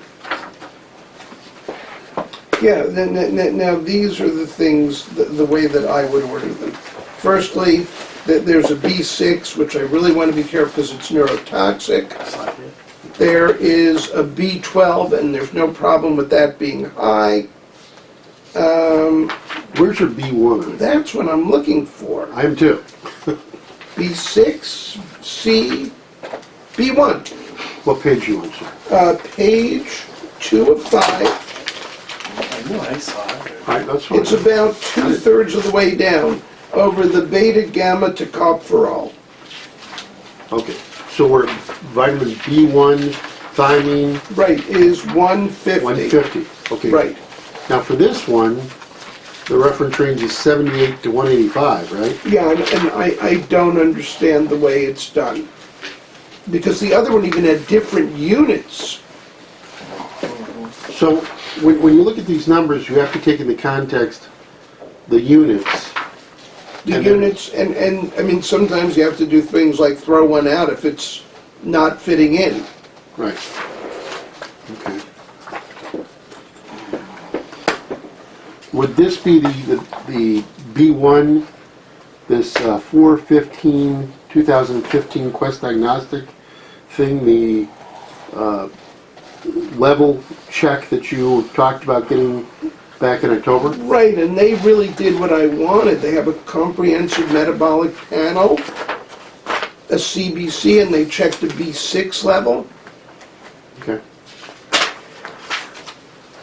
All right. Doctor, you talked, in your last deposition, you talked about on April 16, 2015, about having an EEG and an EMG performed. None of us appear to have those records. Would those be in the records we'll get off your computer?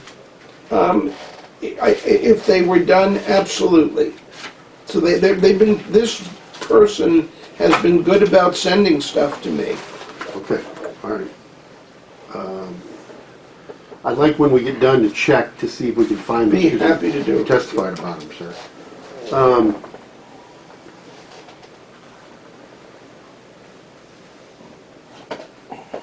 All right. It looks like it's on 4/16/15. Earlier you said, I believe you have warranty Korsakovs. Now on 4/16/15, if I'm reading your notes correctly, what is it, October? And we had a 4/15/16 meeting. He's got an order earlier. Let me give this back to you before it gets lost. Thank you. 4/16/15. 4/6/15. Is it 4/6/15? Okay. I went off his deposition. I didn't have the records, so Here. I'm still missing it. Yes. All right. Yeah, okay, I don't have this. All right, so 4/6/15.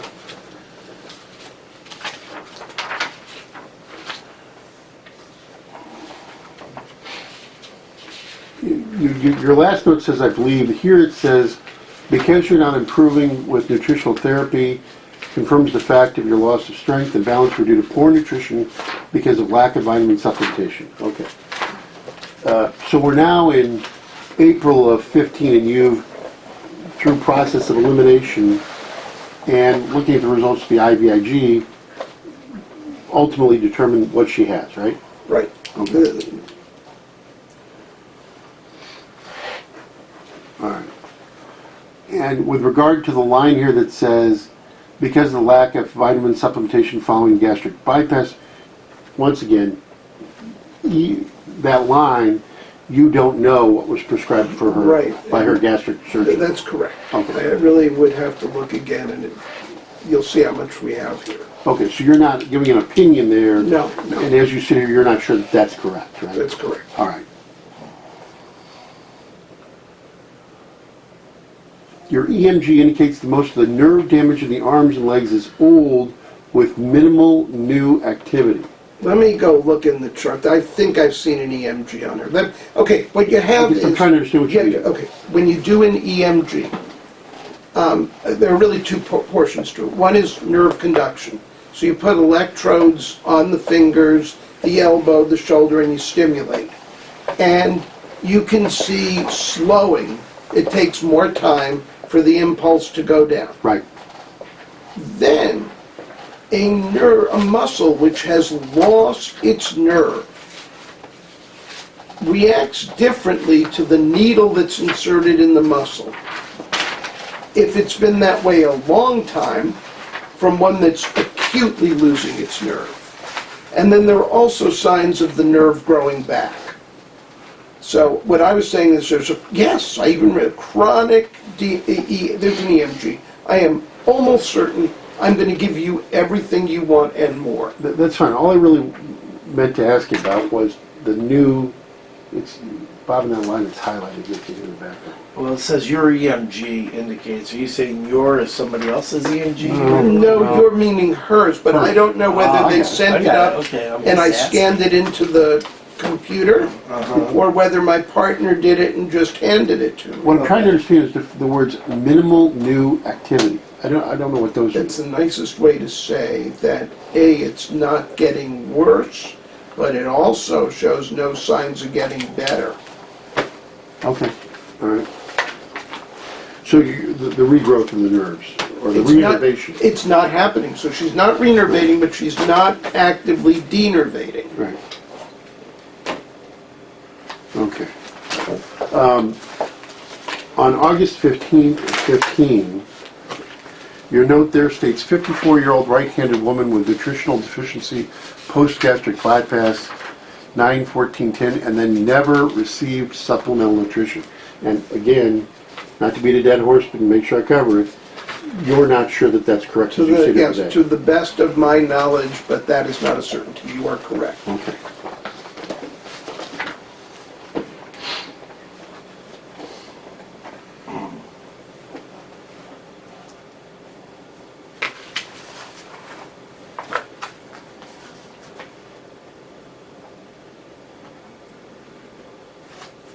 You have any records of that date that she was suffering from nausea and vomiting? Do you know when the vomiting began?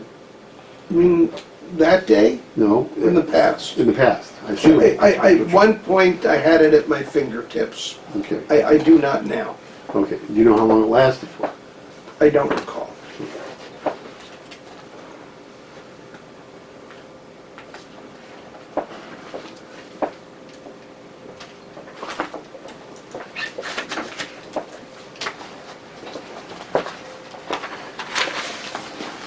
You said last time when we deposed you, and I'm just talking in general, sir, not specifics, that you don't necessarily agree with the residents' findings over at Northwestern with regard to her August 10th, 2015 admission, right? I don't agree with them all correct. I mean, I think when we're house officers, we all feel that there's no admission like no admission because you get to sleep a little more. And that's, so I don't agree with everything, but I do agree this is someone who can talk herself into being worse. Okay, and what they were talking over there was, they thought she could walk, right? They thought she could walk better than she did, Okay. but there was still an abnormality. In other words, what I was concerned about was an acute decline. Right, And I was afraid either she had had a stroke, this is a diabetic woman in middle age, or because she's on Coumadin, she'd had a hemorrhage. And that's why I brought her over there. so her admission to Northwestern had to do with her heart condition, not her thyroid. Or her heart condition, right, causing a stroke. That's it exactly. Okay, all right. But while she was over there, the residents thought that she could walk better than she was. Right. Okay. And you said you disagree with that. I disagree with it in parts. I don't think it was entirely that way, but I think there was a significant psychogenic component to her deterioration. Okay, what is a psychogenic? Emotional. Okay. In other words, because she's worked up, she That's it. doesn't want to do it or can't do it. Right. And you can kind of talk yourself into it. Okay. They use the words elaboration of a real disorder. That's it. Oh, beautiful. In other words, it's someone who has an unequivocal weakness, gets stressed out, gets upset or whatever, and it seems to get worse. But the more you look, you realize that there isn't a physiologic cause for the worsening. My feeling was, for admitting her, she lives, 100-something miles away. If she's having a stroke, she could be in a coma by the time she returns. I get it. I get it. All right. Did you ever go back? You said you weren't sure if you made any chart entries at Northwestern while she was admitted. Did Okay, you? the reason I didn't, I'm almost certain I didn't, is it gets really involved for the stroke service, unless there's a really good reason that the patient wants me to do it. Then there are two attendings, and the efficiency of the floor, the cost to Medicare goes up, and we get all sorts of trouble.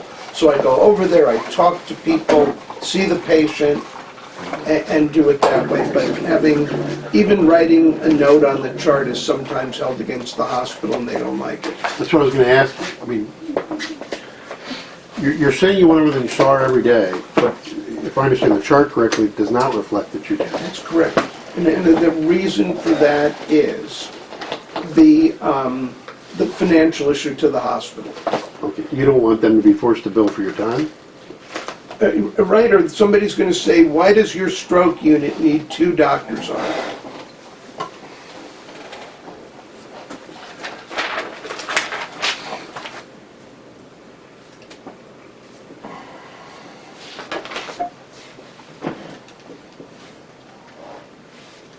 On September 21st, 2015, the last visit, one of the things that you put down, you do put down the B complex deficiency. I get that. That's the thiamine, right? Right. Okay. The other was other cerebellar ataxia. Oh, yes, okay. That's ICD-9 speak. There was a limited number of reasons that one could